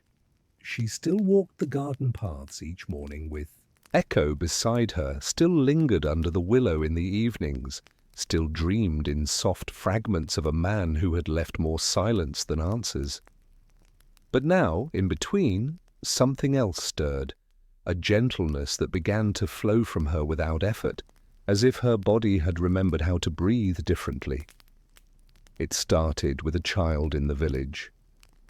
He was sitting by the fountain, holding a broken toy, his little brow furrowed, as if the weight of the whole world lived in that single crack. The girl sat down nearby, not too close, and waited. Children sense things, whether someone comes to fix them or to see them. She wanted only to see him. Finally, he looked up. "It doesn't work anymore," he said, his voice small. She nodded, her hands resting in her lap. "That's hard," she answered softly. "It hurts when things stop working the way they used to." He blinked, surprised by her choice of words. Then slowly, he nodded. "Yeah, it does." She didn't fix the toy, she didn't need to. The boy smiled faintly and placed it in his pocket, as if her understanding alone made the brokenness bearable. Later, her friend teased her. "You've become some kind of healer," he said, though there was admiration beneath the grin. She shook her head. "I don't heal, I just listen, and sometimes that's enough." The days unfolded like that, ordinary, but touched with a softness she hadn't carried before. When the baker grew tired and leaned too long against his counter, she brought him water. When an old woman spoke of her husband long gone, the girl didn't rush her words away, but let them fall like petals onto the silence between them. Each act was small, almost invisible, but together they were forming a quiet pattern. Her guardian noticed. "The ripple has begun," they said one twilight, their voice as calm as the wind moving through leaves. "What ripple?" the girl asked, though she already sensed the answer. "The one that travels farther than you think. When you soften, others soften. When you listen, others dare to speak. This is how change often begins, not with thunder, but with a sigh." She sat with that thought for a long time. Perhaps this was what it meant to carry fragments, to let them become lanterns, not weights. She remembered again the vision of Rick holding something small and ordinary, his hands trembling, his eyes almost tender. Perhaps even he had known that the little things mattered most. That night, when she dreamed, she saw herself walking through a wide field under a violet sky. Lanterns swayed in the wind, just as they had the night before, but this time she wasn't alone. People she had met, child, baker, old woman, walked beside her, each carrying their own lantern. She realized they weren't her lights to keep. They had only caught her flame long enough to remember their own. She woke with a quiet smile. Later that morning, as she watered the garden, her friend leaned against the fence and said, "You're not searching for him anymore, are you?" She paused. "Not in the same way. I think I'm learning that looking doesn't always mean finding. Sometimes it means becoming." He frowned softly, not in disapproval, but in wonder. Becoming what? Someone who can hold light, someone who doesn't let silence feel like the end. Her words lingered in the air, and even echo pulsed with a gentle glow, as if in agreement. By dusk, she found herself beneath the willow again. Fireflies floated like stars close enough to touch, and she felt a strange peace settle over her. She whispered toward the branches, "Maybe this is what you wanted for me. Not to follow you, but to find myself." The wind moved through the leaves like a sigh in response. Her eyes closed, her breath slowed, and she thought, even broken things can ripple, even fragments can glow. And in that moment, as night wrapped itself around her shoulders, she let herself believe that he might feel it too, wherever he was, in whatever lonely corner of the stars he wandered. The ripples spread slowly, as all real ripples do. Not with announcements or sudden celebrations, but with the subtle shift of how people began to look at one another. At first, no one noticed. Then little by little, the change became undeniable. The child with the broken toy now lingered near her garden gate most mornings, not to ask for help, but simply to sit, knowing she would not send him away. The baker began saving her the first loaf, pulled warm from his oven, not out of obligation, but because he felt lighter when her soft thanks carried through his shop. And the old woman who had once spoken only of loss now sometimes spoke of memory and sometimes even of hope. None of this belonged to her, she realized. She was only a mirror, perhaps, a reminder that tenderness could exist even in a world accustomed to rushing past itself. When others saw her pausing, they too paused. When they saw her listening, they too remembered the ache of being heard. Her friend noticed first. "They're changing," he whispered one twilight, as they sat beside the pond where the shimmer often bloomed. "Not because of some miracle, but because of you." She shook her head gently, brushing her fingers along the grass. "Not me, them. They're just remembering what they've always carried." He tilted his head, studying her as if she were a lantern herself. "You sound more like your guardian every day." Her guardian, hearing this, smiled faintly, but said nothing. One afternoon, the ripple became visible in a way she could not ignore. A boy and girl from the village quarreled near the fountain, their voices sharp, their faces flushed with anger. Once, such quarrels ended with slammed doors or bruised silences that lasted weeks. But this time, after their harsh words broke apart into the air, both of them fell quiet. The boy muttered, "This hurts," and the girl nodded, surprised by his honesty. They sat together, awkward but softer, the quarrel ending not with victory but with understanding. The girl watched from a distance, Echo at her side, and she thought, "Yes, this is how it happens. One ripple touches another." Later that evening, her guardian found her beneath the willow. "This is the legacy you are already leaving," they said quietly. "A legacy not of invention, but of heart." She closed her eyes, resting against the bark. "It doesn't feel like enough." "Enough," her guardian repeated, "is not measured by size, but by depth." The words sank into her like rain. Her dreams shifted after that. No longer only visions of Rick holding fragile objects in trembling hands, but glimpses of others too. Faces of villagers glowing faintly as if lit from within. Lanterns swaying not in her solitary hands, but passed along, one to the next, carried into distances she would never see. In the dreams, Rick was still there, watching, sometimes weary, sometimes wistful. She wondered if he, too, longed not for grand inventions, but for something gentler. Perhaps he had always wanted someone to remind him that small acts mattered, and perhaps this was why the shimmer had chosen her. One morning, as she tended to the garden, her friend leaned over the fence. "Do you ever think he knows?" "Knows what?" she asked, wiping soil from her hands. "That you're doing all this, that you're different now, better." She gazed at the glowing flower, at Echo pulsing softly nearby. "I think maybe he feels it, even if he doesn't know how or why." Her friend nodded slowly, as if the thought alone was a comfort. By twilight, villagers began gathering without invitation, some sitting on stones near her garden, some bringing food, some bringing silence. They didn't ask her to speak, nor did she try to lead. They simply came because being near her reminded them of something easy to forget, that gentleness was possible, even here, even now. As the lanterns flickered to life across the fields, she realized she was no longer only waiting for a shimmer to open.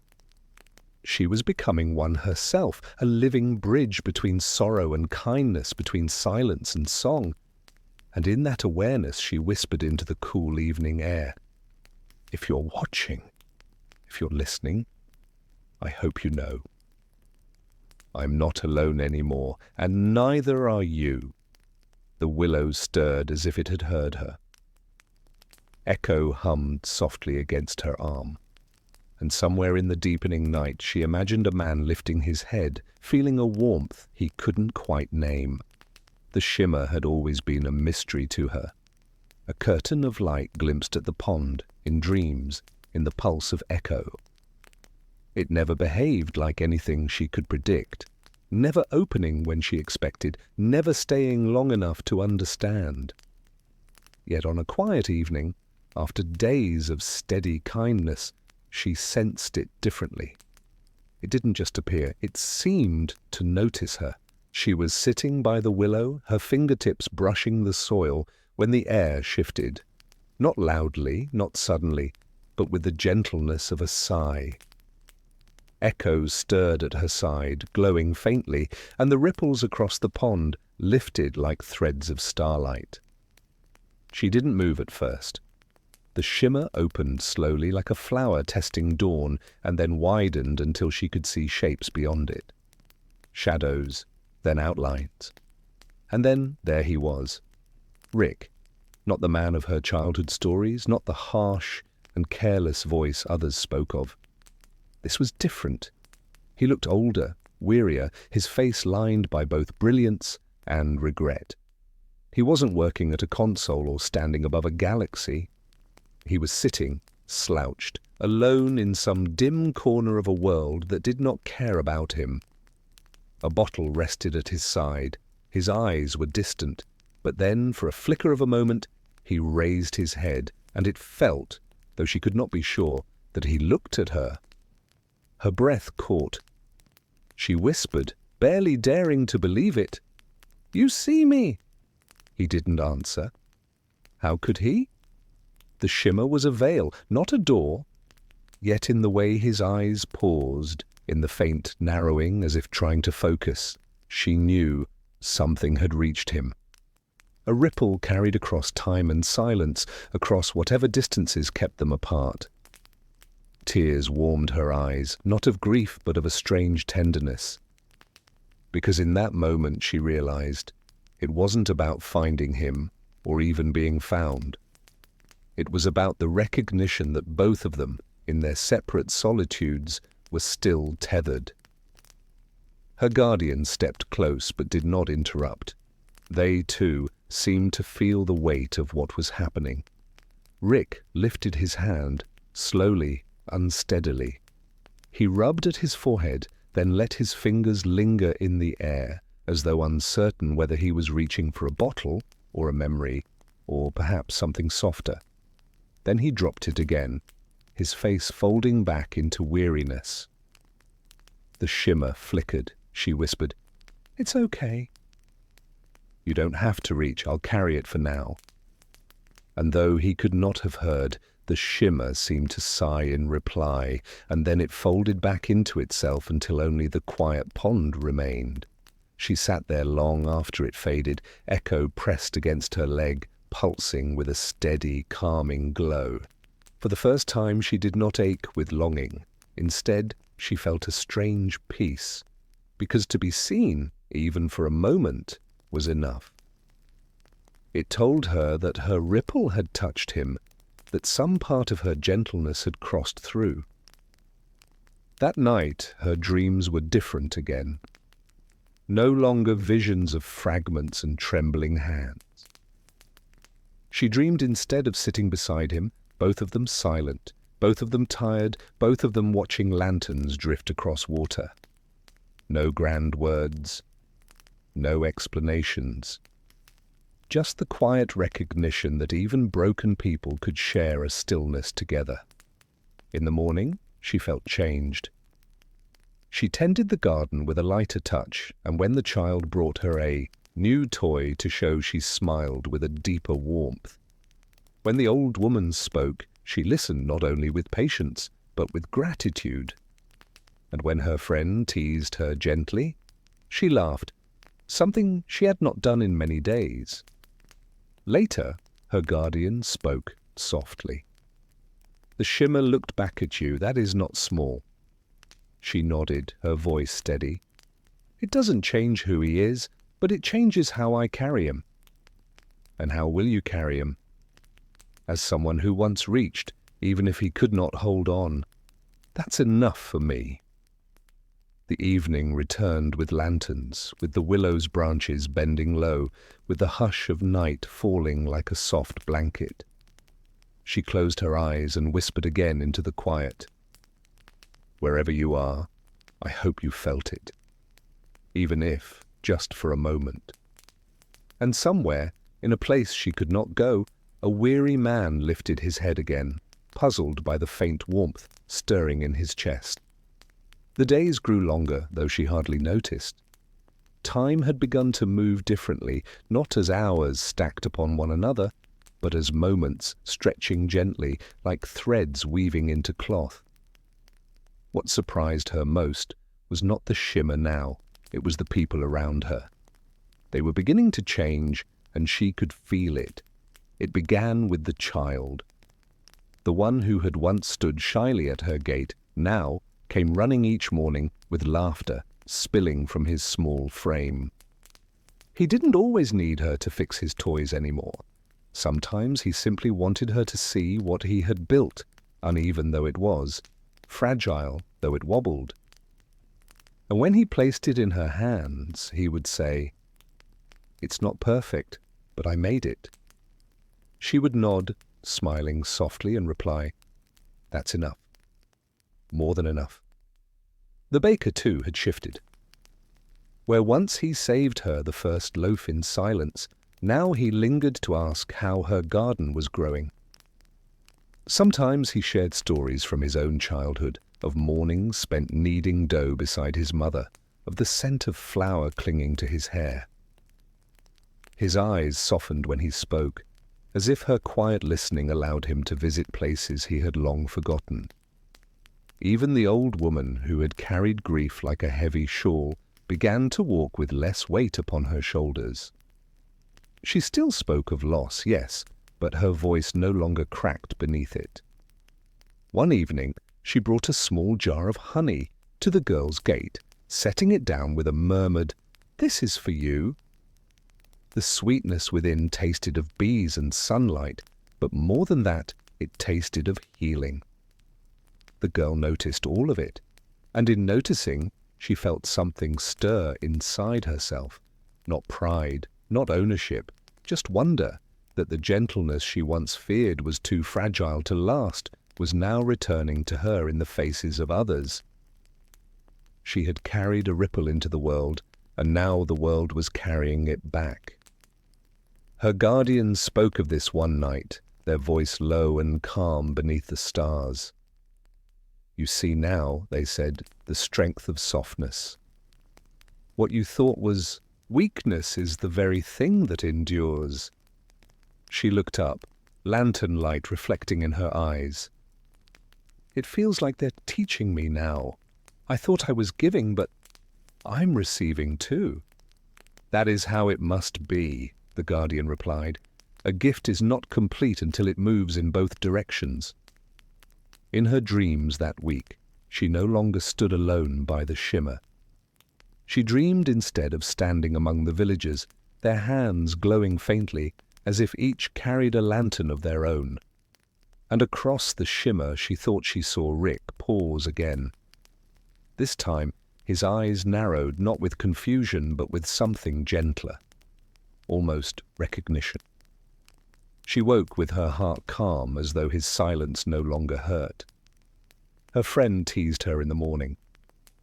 "You're smiling more these days," he said, pretending to squint at her. "Are you keeping secrets from me?" She laughed softly, brushing soil from her hands. "Not secrets, just small joys." And indeed, the joys were small, but they multiplied. The child's laughter, the baker's stories, the old woman's honey, the quiet piece of echo humming against her side. Each piece was light in its own right, and together they were a constellation she carried in her heart. She began to wonder if this was what he had once wanted too. Not the galaxies or the inventions, but these quiet, unremarkable miracles of being seen and being remembered. And if so, then perhaps her ripple was carrying more than kindness. Perhaps it was carrying the wish he never spoke aloud. One evening, as lanterns rose above the pond, she whispered, "I am learning because of them, and maybe because of you." The shimmer did not open that night, but the stars themselves seemed to lean closer, as if listening. She lay back beneath the willow, letting the cool grass cradle her. For the first time, she did not feel like she was waiting. She felt like she was already home. And in that stillness, she let her breath slow, her heart ease, and her mind drift into the deep, gentle waters of sleep. It had always been fleeting before. A flicker in the corner of her eye, a ripple across the pond, a breath of light gone before she could reach for it. But one evening, as lanterns floated lazily above the willow, the shimmer did not vanish. It lingered. She noticed it first in the hush that fell around her. The frogs ceased their chorus. The breeze stilled among the branches. Even echo paused, glowing with a steady, waiting light. Across the surface of the water, the shimmer stretched wider than ever, like fabric being gently drawn apart. Her pulse quickened, though she did not move. She had learned not to chase it. Like a bird too easily startled, it required patience, reverence. So she sat quietly, hands folded in her lap, and simply watched. Through the veil, outlines formed. At first they were vague, shadows bending, colors shifting. But as the shimmer breathed in and out, the scene grew clearer. A cluttered workbench, empty flasks, the cold glow of a forgotten machine, and there, hunched over with his head in his hands, was Rick. For a long while he did not stir. He seemed lost in some storm of his own making, his hair tangled, his shoulders slumped. She could almost hear the silence pressing around him, broken only by the occasional clink of glass against glass. But then he shifted, lifting his head, just enough to squint. His eyes swept the room absently, then stilled, as if he had sensed her presence. He blinked once, twice. His brow furrowed, and though there was no sound, she felt the weight of his gaze resting upon her. She whispered, barely more than a breath, "I'm here." The shimmer trembled but held. His eyes flickered, uncertain, searching. He rose slowly from his seat, staggering a little, and stepped closer to the veil.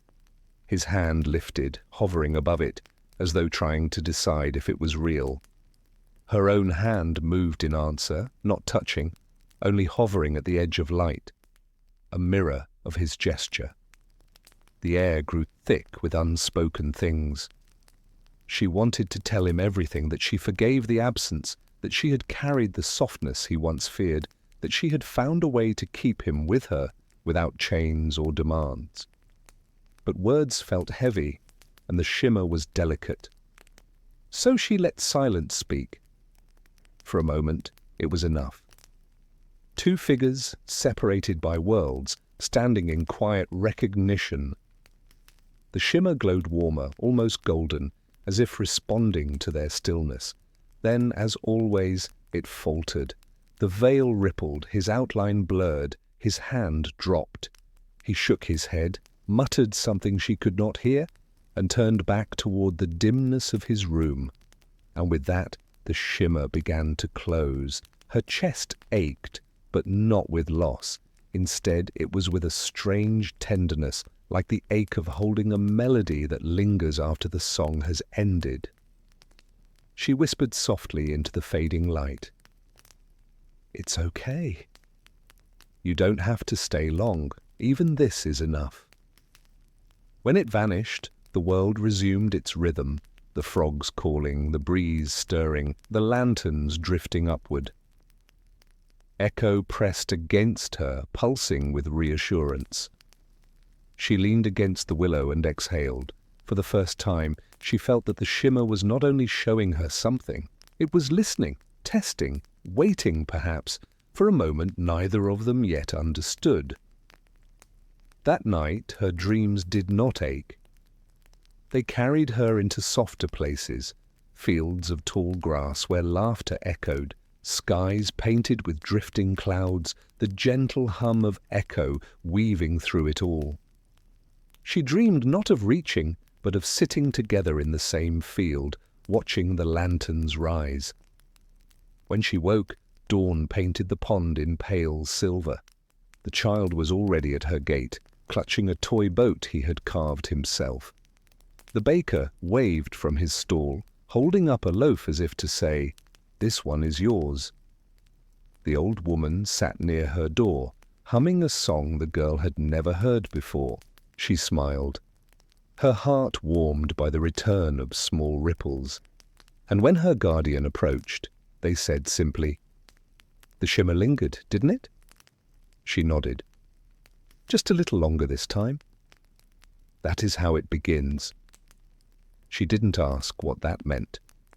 She only carried the words with her like a folded note tucked against her heart.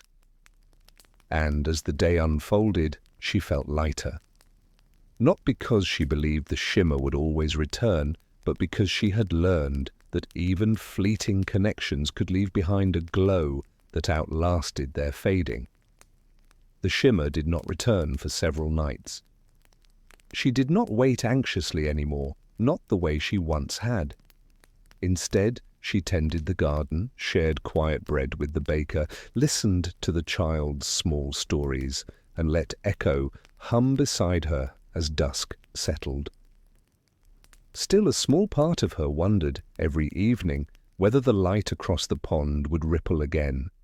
And then, one night, it did.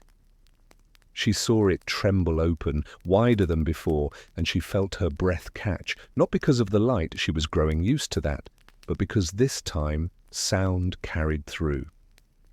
It was faint at first, like listening to a seashell, a whisper of a whisper, but then, unmistakably, she heard it. The scrape of glass across a desk, the creak of a chair, the weary exhale of someone who had forgotten how to rest. Rick's voice followed, broken and low. "Damn! Doesn't..." He trailed off into muttering she couldn't make out, but it was his voice. Rough, dry, little jagged around the edges. The sound pulled at something in her chest, familiar, though she had never truly known it before. She sat still, leaning closer to the shimmer without crossing it. "I hear you," she whispered, even though she knew he couldn't quite hear her. "I'm here." The shimmer quivered, almost as if it had felt the softness of her words. Rick froze on the other side, his head turned slowly, his eyes narrowing. He said something again, sharper this time. "Who's there?" Her heart stirred, not with fear, but with ache. She wanted to answer, to shout across the veil, but she knew the shimmer was fragile. So instead, she simply placed her palm close to it, fingers trembling just slightly. He stared at that spot, his own hand half lifting, as though drawn by instinct. But he did not touch. His voice cracked out again, softer this time. "Just the damn lights again."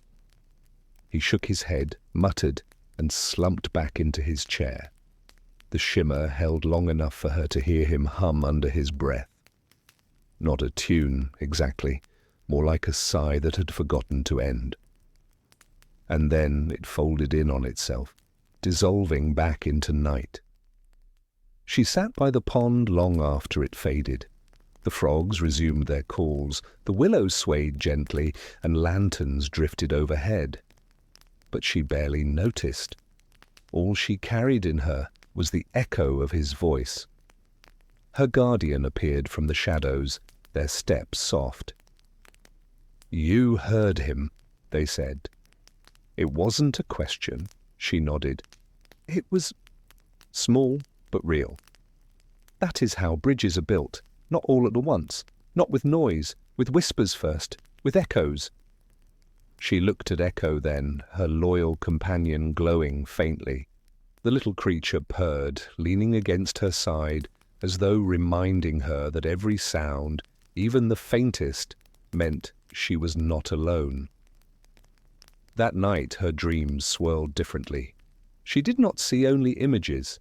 She heard fragments, a laugh cut short, the faint clink of a bottle, a cough smothered in the dark.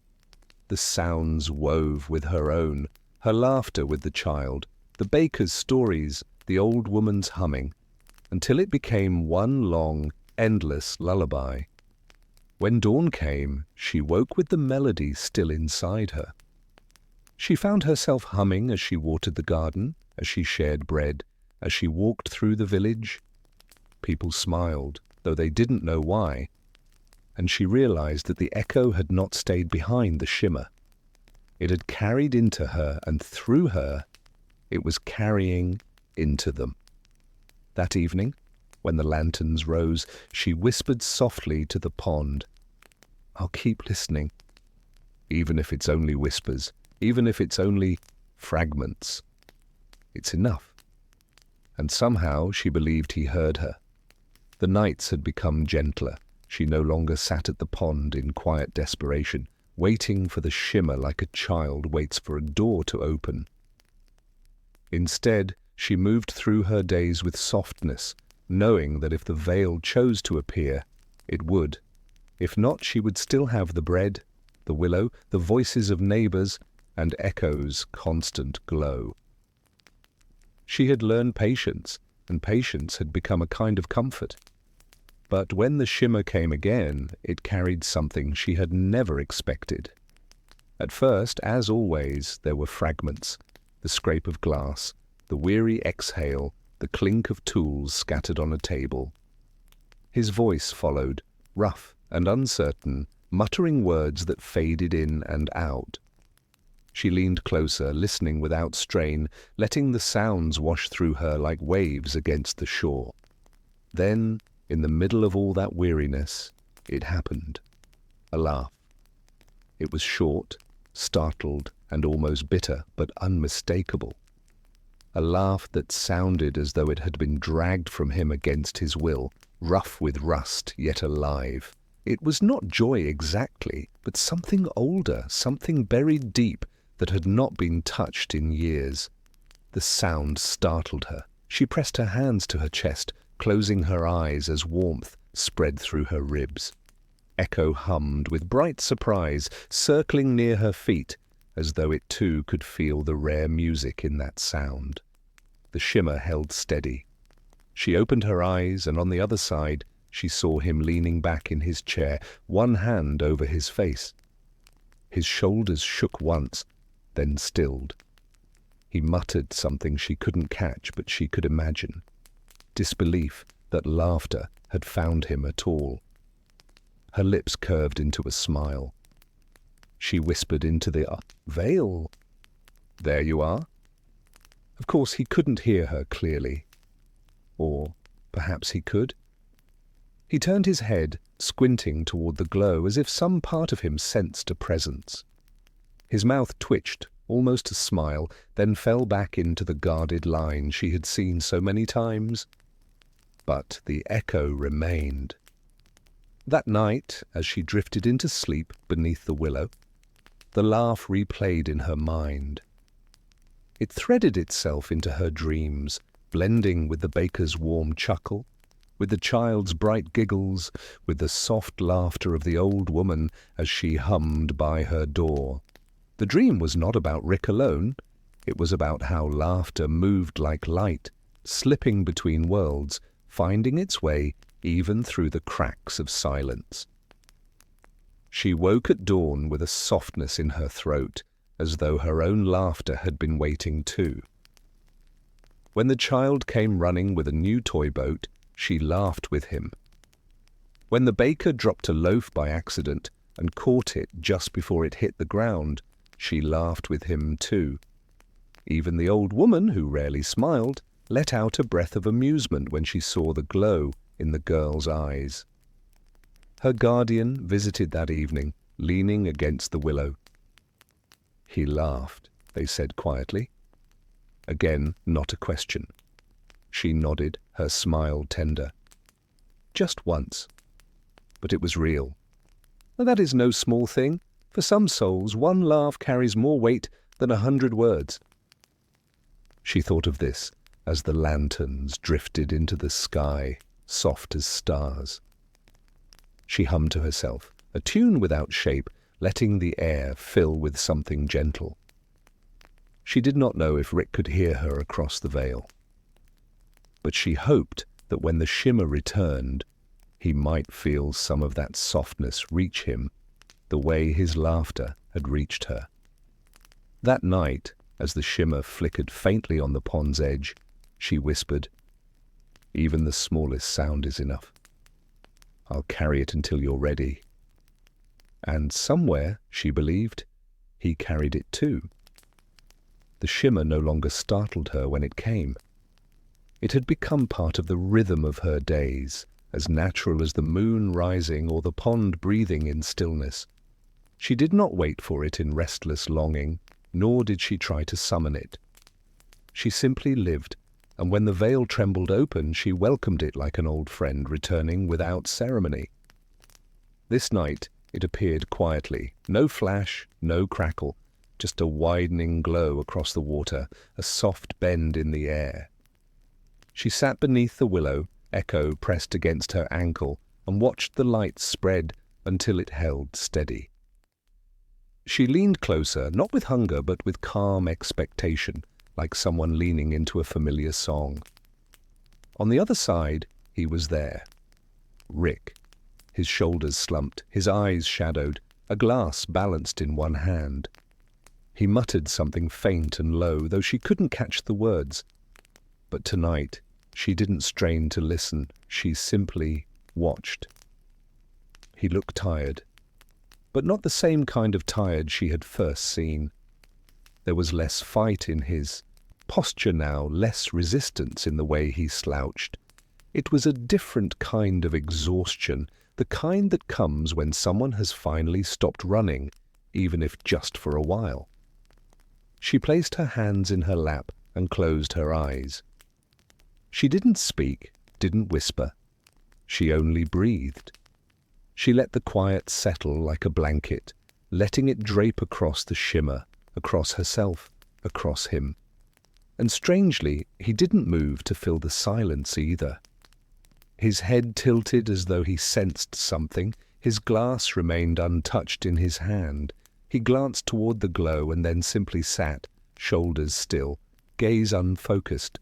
For once, he wasn't mumbling or arguing with himself. He was just there. The pond rippled gently. A lantern rose into the night sky, carried by the smallest breeze. Echo hummed with a low vibration, as if joining in the stillness. And for a moment, it felt as if the veil had thinned, not because words passed through, but because they both allowed the silence to stretch between them. She opened her eyes again and found herself smiling faintly. It felt odd to find peace not in conversation, but in this quietness they shared. She wondered if he felt it too, that strange comfort of not needing to speak, of knowing another presence existed, and that was enough. The shimmer held longer than usual, long enough for the frogs to pause their chorus, for the moon to lift just a little higher, for her to feel her breath slow in rhythm with his. When at last the veil began to waver, she whispered, not to him but to the night itself. Sometimes silence is the truest language. The shimmer faded, but the calm remained. She dreamed that night of sitting across from him at a table made of starlight. No words were spoken. They simply sat, watching small shapes drift by. Boats, birds, fragments of memories neither fully claimed. It was not a dream of answers, but a dream of rest. In the morning she woke with a lighter chest. She moved through the day with ease, humming softly as she worked. The child noticed first, tugging at her sleeve. "You're glowing more today," he said. She laughed gently and tapped his nose. Maybe it's just the morning sun. But she knew it wasn't only the sun. It was the echo of that shared stillness, the quiet gift she carried from the night before. Her guardian appeared at dusk, standing at the pond's edge. "The silence is beginning to heal him," they murmured. She tilted her head. "And me too." The guardian's smile was faint but kind. It always goes both ways.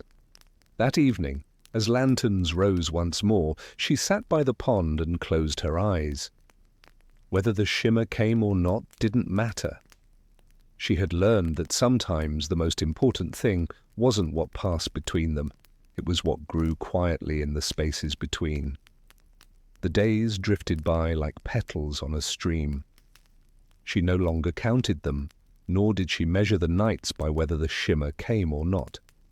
Life had found a rhythm.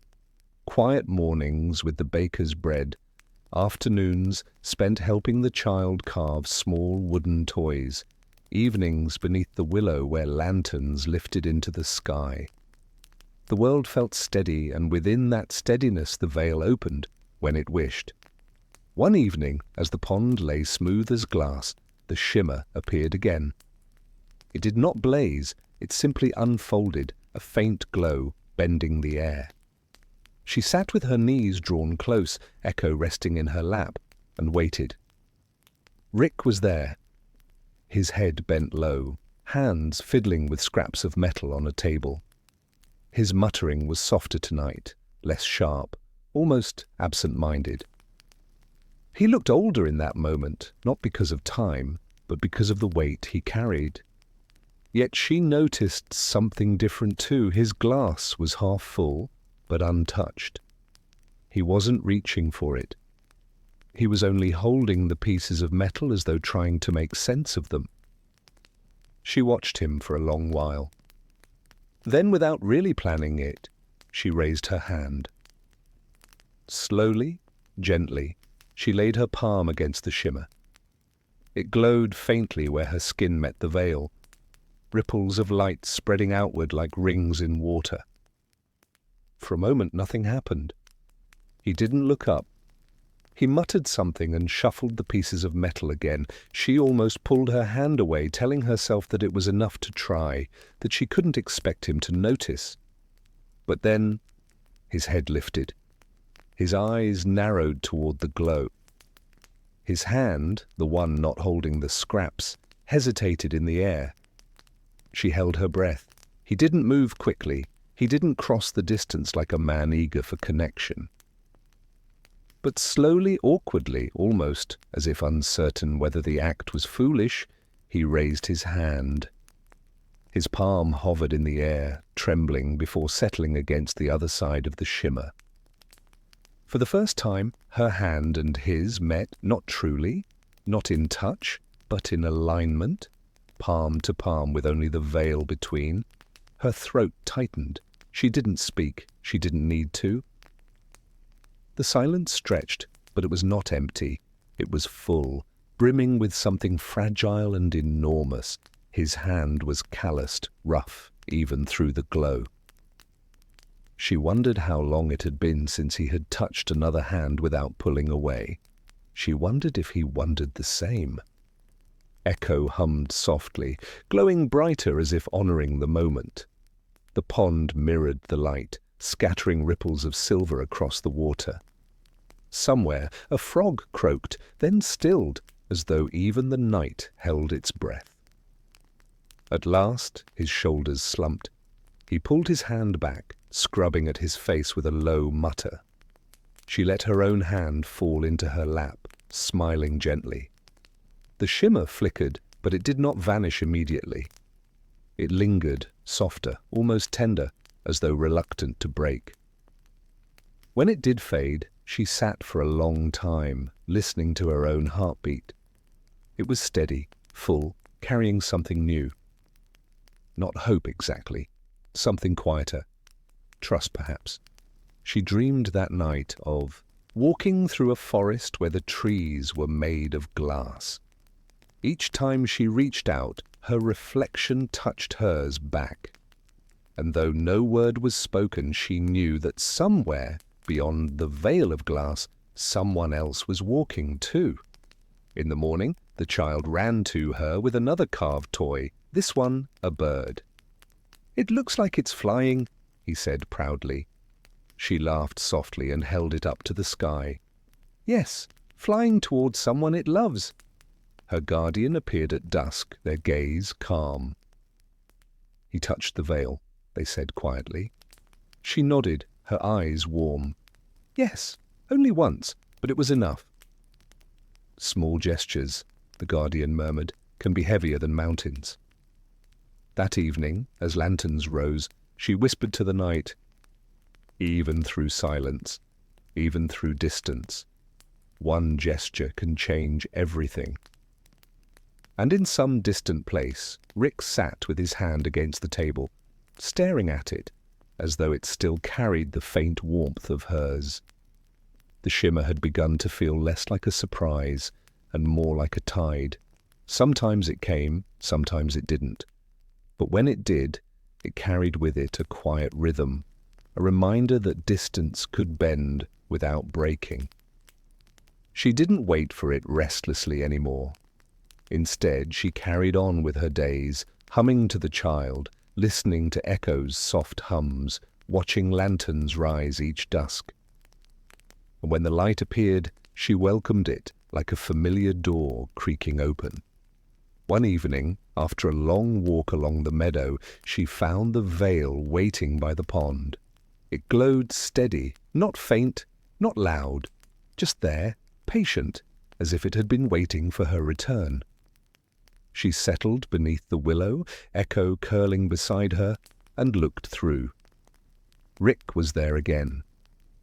But something was different. His usual clutter of tools, scraps and bottles was shifted to one side.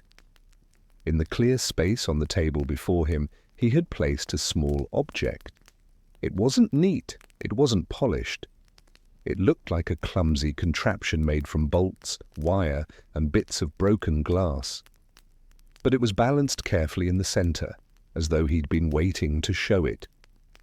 He muttered something, rubbed the back of his neck, then pushed the object slightly closer to the shimmer.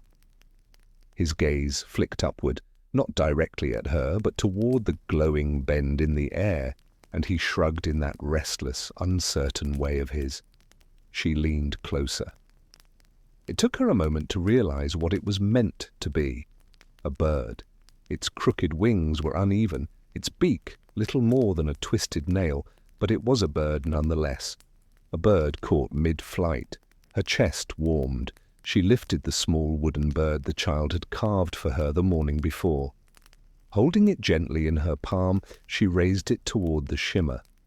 The glow bent around both objects, reflecting them back to one another, his crooked metal bird, her smooth wooden one, both imperfect, both fragile, both trying to fly.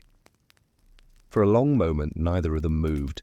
They simply let the image rest between them, two birds, one of wood, one of wire, hovering at the edge of a space that was both a barrier and a bridge. She whispered softly, though she knew he couldn't hear, "I see you." He didn't answer, but his shoulders shifted, and for the briefest instant, a flicker of something gentler crossed his face. Then he shoved his hands into his coat pockets and looked away, muttering again. But the bird remained where it was, placed deliberately in the open. The shimmer pulsed faintly, almost like a heartbeat. When at last it faded, she stayed sitting with the wooden bird in her hand. She held it close to her chest and felt its shape, the way it echoed his gesture. Something about the exchange stayed with her, deeper than words. That night, she dreamed of flocks of birds rising together into a sky without borders. Some were wooden, some metal, some made of light, but they all flew side by side, their wings steady in the same current. The next morning, the child noticed her thoughtful quiet. "You're smiling to yourself," he said. "I'm just thinking about how even broken wings can carry someone," she replied gently. At dusk, the guardian appeared beside her at the pond. Their eyes lingered on the ripples where the shimmer had been. "He's beginning to reach," they said softly. She nodded. "Even if it's clumsy, even if it's small, it matters." "Sometimes," the guardian murmured, "the smallest offerings are the most sacred." She looked down at the bird in her hands, tracing the carved lines with her thumb. "It's not perfect," she whispered, "but it carries weight." And far away, in the dim light of his own room, Rick sat, staring at the metal bird he had left on the table. His muttering was softer than usual. His glass stood untouched. His hand rested, almost unconsciously, against the crooked wing, as though some quiet part of him hoped she had seen. The shimmer was no longer only a mystery. It had begun to feel like a thread, a quiet current, connecting two distant shores. She did not chase it, nor cling to it, but when it appeared, her heart leaned closer, like a flower turning toward light. It was on one such evening that she noticed something new. The bird of wire and bolts still sat on Rick's table. He hadn't dismantled it, nor shoved it away in frustration as he so often did with his creations. Instead, beside it, a new object rested. Small, flat, unevenly hammered. A coin of sorts, though clearly handmade. Upon its surface he had scratched a circle with lines reaching outward. Crude, almost childlike, but unmistakably meant to be a sun. Her breath caught. Slowly she lifted her wooden bird again and traced its wings with her thumb. Then she bent and picked up a small stone from the pond's edge. With care she dipped it in the soft glow of Echo's hum until its surface shimmered faintly like starlight pressed into stone. She raised it toward the veil, holding it where the glow bent. 2 offerings now, his crooked sun, her glowing stone. He stared for a long while, his hand twitching as though unsure whether to dismiss the moment or lean into it. Then with a rough sigh, he scratched at his hair and looked straight into the shimmer just for a second. His gaze was sharp, tired, restless, but there was something else too, a glimmer of acknowledgement. It was not a smile, it was not tenderness, but it was the smallest crack in the armor, the faintest nod to the possibility of being seen. Over the next nights the exchange continued. She would bring a new pebble, each one warmed in Echo's hum until it gleamed faintly. He would place another awkward creation on his table. A bent spring shaped like a ring, a shard of glass wrapped in wire, a button scrawled with a mark she could not quite decipher. Each time she answered with something of her own. A feather found by the river, a sprig of lavender tied with a thread, a fold of paper with a star drawn in its center. Simple things, humble things, nothing that could cross the veil, but everything that could be placed in its light. A language was forming, a language without words, without sound, but full of weight. She began to notice a rhythm. His offerings grew less clumsy, more deliberate. The shapes still crooked, the marks still rough, but behind them was care. And behind care, something more dangerous, more fragile. Trust. One night, she pressed her palm to the shimmer again, as she had once before. She didn't expect an answer. Yet, after a pause, his hand rose too, settling awkwardly against hers. The glow pulsed between them. She whispered softly, "We don't need words." He muttered on the other side, voice too faint to hear, but his lips shaped something that might have been the same. Later, as she drifted into sleep, she dreamed of a great book with blank pages. Instead of ink, objects rested on each page, a stone, a feather, a crooked metal ring. The book grew thicker, heavier, and yet it glowed with peace. Each offering, each gesture, was a sentence. Together they formed a story.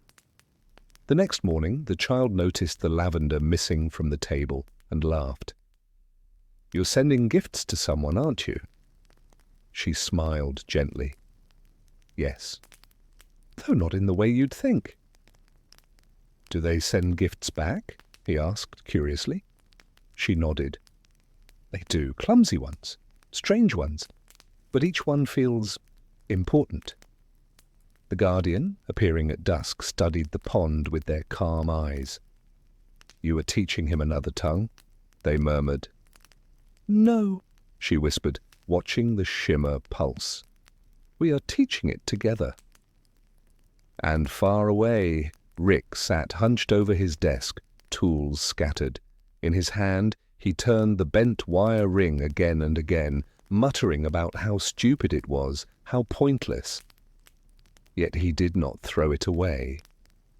Instead, he set it carefully beside the crooked bird, as though admitting, if only in silence, that the act of giving carried its own strange gravity. The offerings had become a rhythm, a kind of heartbeat pulsing across the distance. Every few nights the shimmer would glow, and there they would be, each waiting, each presenting some small piece of themselves. Nothing grand, nothing loud, but together these fragments began to feel like chapters in a story they were writing without ink.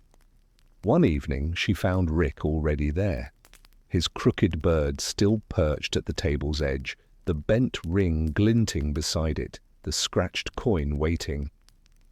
But in the center lay something new, different from the others. A small square of fabric stained at one corner, its edges frayed. On it, a faint doodle had been drawn in smudged ink. A rocket. Her breath caught. Not a machine, not a formula, but a drawing. And though crude, the lines carried something she recognized at once.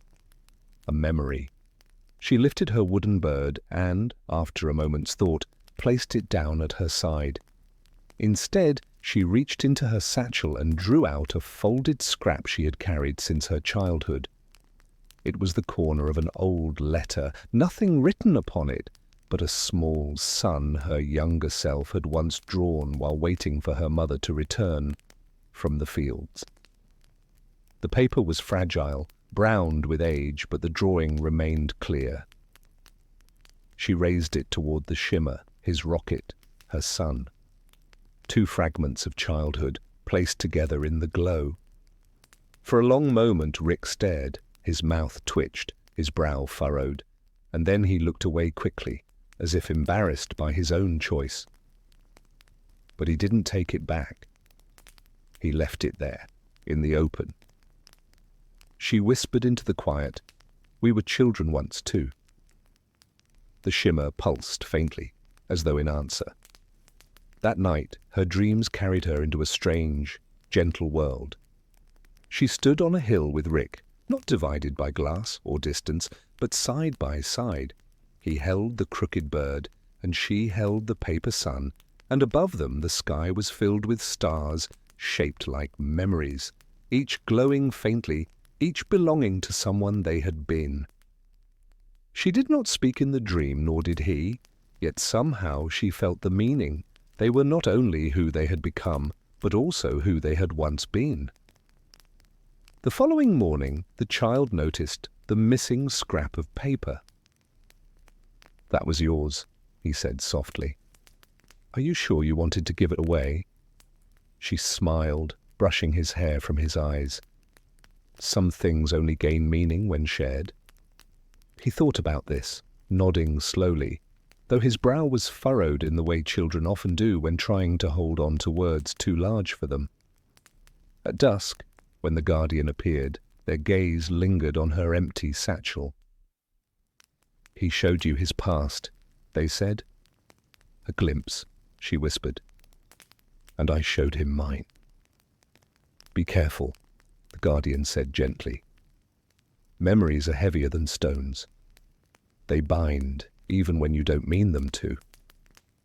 But she shook her head, looking at the shimmer where the faint glow of the rocket still lingered. "Sometimes it is good to be bound, otherwise we drift too far." That night, Rick sat slouched at his desk, bottle nearby, but untouched. He held the fabric with the doodled rocket in his hands, running his thumb across the lines he had drawn so long ago. A mutter escaped him, half curse, half sigh, almost tender. He didn't know why he'd given it, didn't know why he hadn't taken it back. But when he glanced at the faint outline of the sun she had shown in return, something inside him settled, like a stone finding its place in a riverbed. And though he would never admit it out loud, some quiet part of him understood. This was not just an exchange of objects. It was an exchange of memory, of self. And that was harder to ignore than any invention, any theory, any wall he had built around his heart. The exchanges had grown heavier, though not in a burdensome way. Each new offering seemed to carry with it a pulse, a weight, as though memories themselves were stepping forward to be acknowledged. The shimmer no longer felt like just a veil. It was becoming a kind of bridge, woven slowly by fragments of the past. One night, she sat by the pond as the child slept nearby, his breath slow and steady like waves upon a shore. Echo hummed faintly from the water, casting rings of pale light that spread outward in circles. She found herself drifting between wakefulness and dream, and in that drifting she felt the shimmer tug at her heart. She rose and held her hand to the glow. Rick was already there. His eyes were tired, as they so often were, but tonight they held less sharpness, less defense. In his hand he carried not a trinket, not a tool, but a photograph, creased, worn, nearly falling apart. She could not see it clearly, but she caught the impression of it. A small figure beside him, a girl, laughter captured in frozen grain. He held it up, hesitated, then lowered it quickly, as though the act of sharing had startled him. Her breath trembled. Slowly she reached for her satchel and drew out a ribbon, thin and faded, once belonging to her mother. She had kept it through childhood and beyond, tying it in her hair on days when she needed to remember gentleness. She pressed it to the glow. Two memories now, his photograph, her ribbon. Both so fragile they could crumble if held too tightly. The shimmer pulsed in quiet acknowledgement. He looked at her through it, and though his lips did not form words, she felt the meaning. This was not just a gesture, it was trust, reluctant but real. Later, as she lay beneath the stars, dreams gathered around her. In them she and Rick sat across from one another, and between them lay a great table, filled not with inventions or tools, but with objects from their lives. Each one glowed faintly, a crooked bird, a glowing stone, a rocket doodle, a sun on yellowed paper, a ribbon, a photograph. The table stretched endlessly, yet the objects lay close together, as though insisting they belonged to the same story. When she woke, her cheeks were damp, though she could not say if the tears were sorrow or peace. The child, stirring, asked, "Why do you look sad and happy at the same time?" She smiled softly, brushing his forehead. "Because remembering does both." At dusk the guardian came again, standing at the water's edge. Their eyes searched hers. "He's letting you see what he buried," they murmured. She nodded. "And I am letting him see what I kept safe." The guardian tilted their head. "Dreams will begin to bind you now. They are stronger than words, stronger even than memory. Be certain you are ready." But she did not answer. Instead, she looked into the shimmer where she thought she could still feel the faint trace of his photograph lingering like a ghost. That night, far away, Rick sat alone with the bottle untouched. He stared at the photograph in his hand, the edges crumbling, the face beside him blurred by time. His muttering filled the silence, bitter and soft, but beneath it something else lingered. Something he had not allowed himself to feel in years. He placed the photograph back on the table, and for a moment his hand hovered above it. Then he set the ribbon she had given into its fold, closing the two memories together. A gesture that surprised even him. And though he shook his head, cursing under his breath, he did not undo it. He left it there, joined, and turned back to the shimmer, with a look that was no longer only guarded. In that silence between two worlds, the bridge of memory grew stronger. And for the first time in many years, Rick did not feel entirely alone in his remembering. The nights had become strange in a gentle way. Dreams no longer belonged solely to one world or the other. Instead, they drifted, spilling across the shimmer like water, slipping between stones. What she dreamt, he sometimes glimpsed. What he remembered, she sometimes felt. Neither spoke of it aloud, yet the bond was quietly undeniable. One evening, as she rested with her head against the moss by the pond, she slipped into sleep before she realized. The air grew hushed, and in the dream she found herself walking along a corridor of doors. Each door carried a faint glow. She opened one, and there, within, stood Rick. Not the hardened figure she saw through the shimmer, but younger, unguarded, hair still wild but eyes uncertain in a softer way. He was tinkering with a toy rocket far too simple to work. She wanted to laugh, but instead she simply watched him. The boy he had been did not notice her. He was lost in the quiet rhythm of his imagination. When she woke, her chest ached as though she had borrowed someone else's childhood and carried it back with her. That same night, Rick jolted awake at his desk, head heavy from half-sleep. But in his dreams, he swore he had seen her, sitting in a field of golden grass, humming softly to the child at her side. He did not know the tune, but it lingered in his ears even after waking. He muttered, rubbed his temples, and poured another drink. But the melody would not leave him. The following evening, when they met again at the Shimmer, he said nothing of it, nor did she. Yet when she pulled a small music box from her satchel, a trinket that played a fragile lullaby, and pressed it toward the glow, his eyes flickered with recognition. He did not ask how she knew. He only lowered his gaze as though afraid that to speak would unravel the thread between them. The lullaby lingered long after she closed the box. Later, as she tended to the child's blanket, he stirred and whispered, "You've been dreaming louder." She smiled faintly. "How do you mean?" "You breathe differently," he said, eyes half closed, "like you're talking without words." Her heart stilled at the boy's remark. She kissed his forehead and whispered, "Maybe I am." When the guardian arrived at dusk, they stood quietly for a long time, watching the Shimmer pulse. "The veil is thinning," they said at last. "Dreams are no longer content to stay where they belong." She hesitated. "Is that dangerous?" The guardian tilted their head. "Dangerous, perhaps.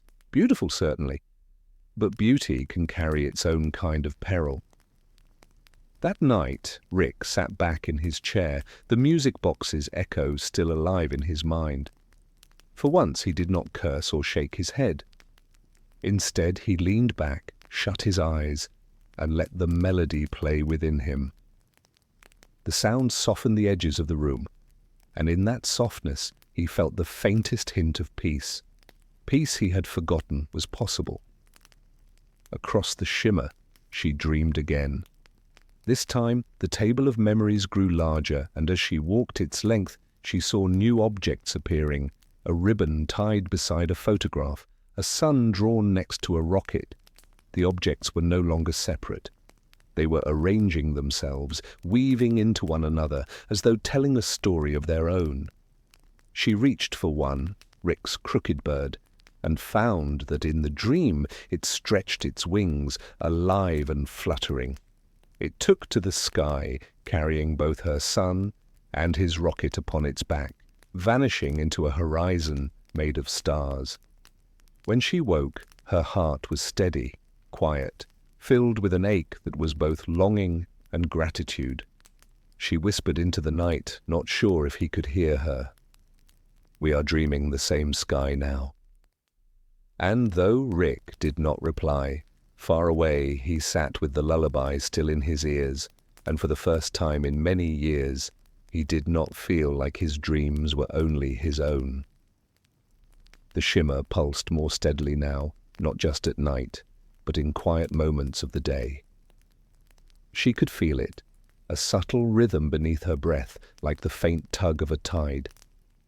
Sometimes, when she paused to listen, it felt as though the world itself was humming, guiding her toward something unnamed, something waiting. The boy noticed it too. He would pause mid-step, his eyes distant, as though listening to a sound she could not yet hear. When she asked what it was, he would only shrug and say, "It feels like someone's calling my name, but softly, like they don't want to wake me." She knew then that dreams were no longer confined to sleep. The veil had thinned to a breath. One evening, Rick lingered by the Shimmer longer than usual. His face was tired, but his hands fidgeted with something small. He held out a folded scrap of paper, the edges smudged with oil and ink. Slowly, almost reluctantly, he pressed it against the light. It was another drawing, this one messier, unsteady. It showed a family of sorts, though their features were blurred, half-finished. Yet the intention was there. A circle of figures seated beneath a crooked sun.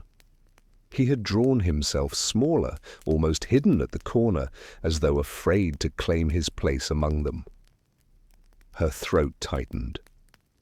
Without words, she took from her satchel a seashell she had once found on the far shore when she was still a girl. Its curves held the faint memory of waves. She had pressed it to her ear countless times, hearing the ocean whisper long after it had retreated. She pressed it now into the shimmer. 2 offerings again, his trembling sketch, her seashell, both incomplete, both fragile, yet both alive with memory. The shimmer brightened for a long moment, then softened into stillness, as though accepting them into its keeping. That night, her dreams grew clearer. She found herself standing in a meadow of tall grass, but she was not alone. The boy ran ahead, laughing, chasing something unseen. And Rick stood behind, watching, his posture weary, but his gaze softened. In the dream, he spoke. "I don't know how to stand in this kind of light." She answered, "You don't have to. The light knows how to hold you." He lowered his head, and for once, he did not argue. When she woke, her chest ached with a tenderness she had no name for. Rick, waking in his cluttered workshop, rubbed his face with both hands. He had dreamt the same meadow, the same laughter.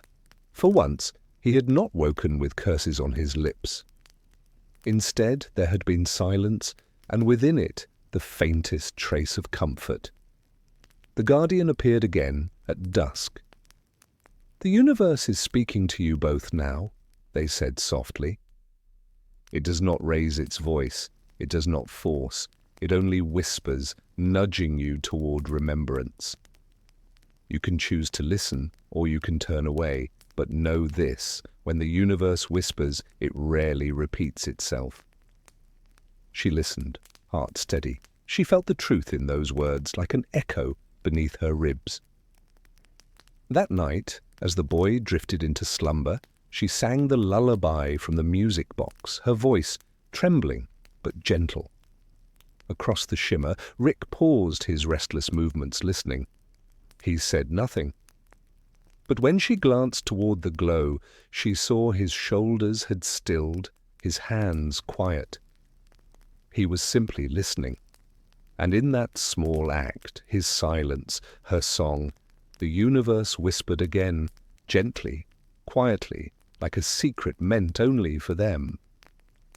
The dreams that followed were no longer hers alone, nor his.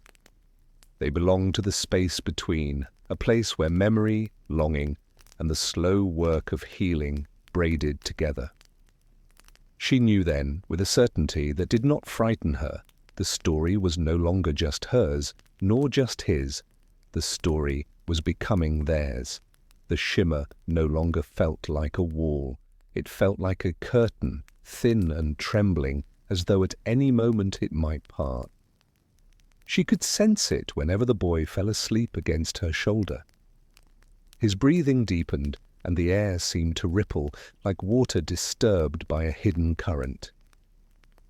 That night, when she closed her eyes, the dream did not begin in some faraway meadow or corridor of doors. Instead, it began exactly where she was. By the pond, the lantern dim beside her, the boy curled beneath his blanket.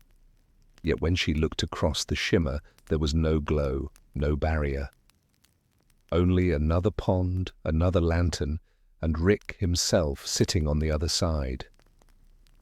He looked just as weary as always, but softer somehow, as if the weight on his shoulders had been set down for a brief moment.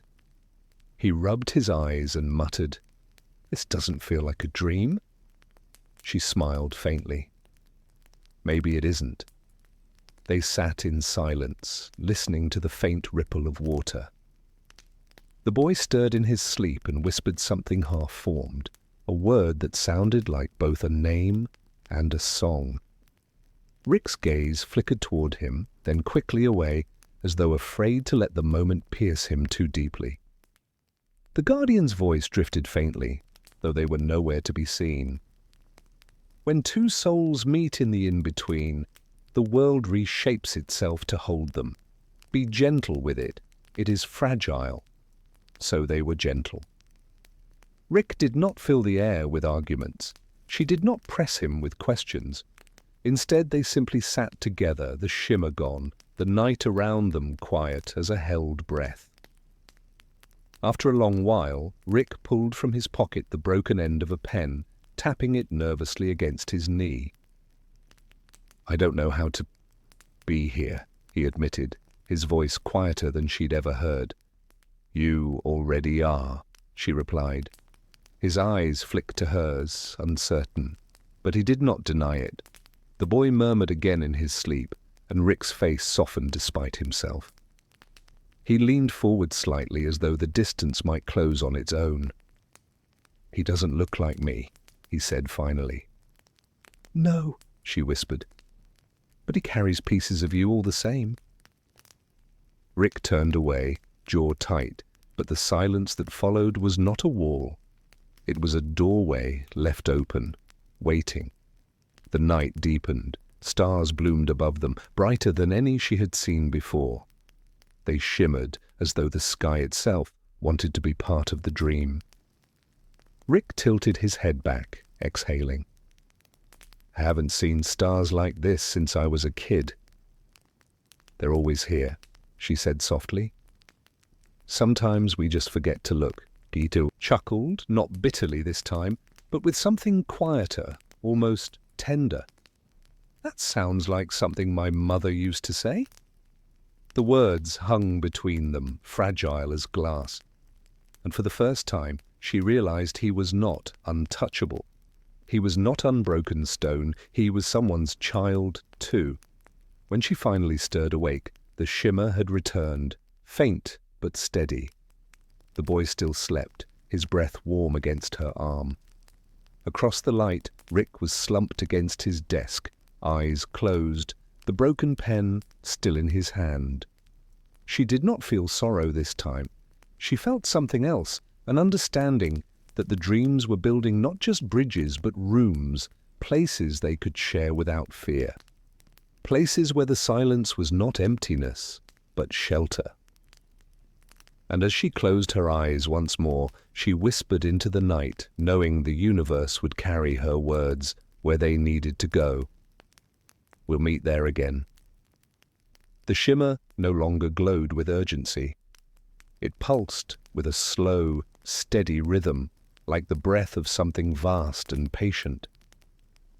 She felt it even in daylight, a gentle reminder that the boundary between waking and dreaming had grown thin enough to see through, thin enough to walk beside. The boy had grown calmer too. Where once he ran restless through fields of thought and shadow, now he lingered at her side, humming pieces of the lullaby without knowing he remembered it. Sometimes he would hold her hand without asking, and she understood that he no longer feared the quiet. The quiet was becoming a home. Rick had changed in small ways as well. His posture still sagged, his clothes still smelled faintly of smoke and sulphur. But when he leaned against his desk, the fury that once burned at his edges no longer consumed the air. He still drank, still muttered to himself, still called the universe a cruel joke. But sometimes when the boy laughed or when she sang, he didn't argue. He just listened. That was enough. The Guardian returned only once more, standing between them at twilight. "It is not my task to tie knots in your threads," they said, "only to remind you that threads exist. You will weave them as you choose. What you make will not be perfect, but it will be yours." And then the Guardian was gone, leaving no trace, no echo. Only the soft hush of night settling across the pond. She thought of all the small offerings, the paper cranes, the drawings, the seashell. Little fragments of memory and tenderness that had passed through the shimmer like prayers. None of them had been grand, none had been flawless, yet together they had formed a language, a bridge, a story. Rick sat quietly, the boy's laughter still echoing in his ears. "I don't know if I'll ever get this right," he whispered, half to himself, half to the night. "You don't have to," she said gently. "You only have to stay." He looked at her then, eyes tired but unguarded, and for once he did not turn away. The shimmer did not vanish, nor did it blaze open. It simply softened like a curtain of mist slowly dissolving. And in that dissolving, the three of them stood, not bound by promises, not broken by regrets, but simply present in the same breath of time. The boy yawned, leaning against her shoulder. She brushed his hair back, humming the old lullaby. Rick closed his eyes, the faintest ghost of a smile on his lips, as if he, too, remembered the tune. Above them, the stars exhaled their light, vast and unhurried. The night did not end, it only stretched further, carrying them forward, not into endings but into continuations that no words could hold. Somewhere, in the quiet folds of the cosmos, a story that had been fractured now rested, not perfect, but whole in its own way. And with that, the universe whispered its final secret, not of power, nor of answers, but of presence. That love, in its quietest form, is simply staying. And somewhere, Rick is still out there, maybe with a drink in his hand, maybe muttering at the stars, maybe humming a tune he pretends not to know. And the boy still dreams, safe beneath the endless sky. And she, too, still walks the in-between, carrying both memory and promise in equal measure.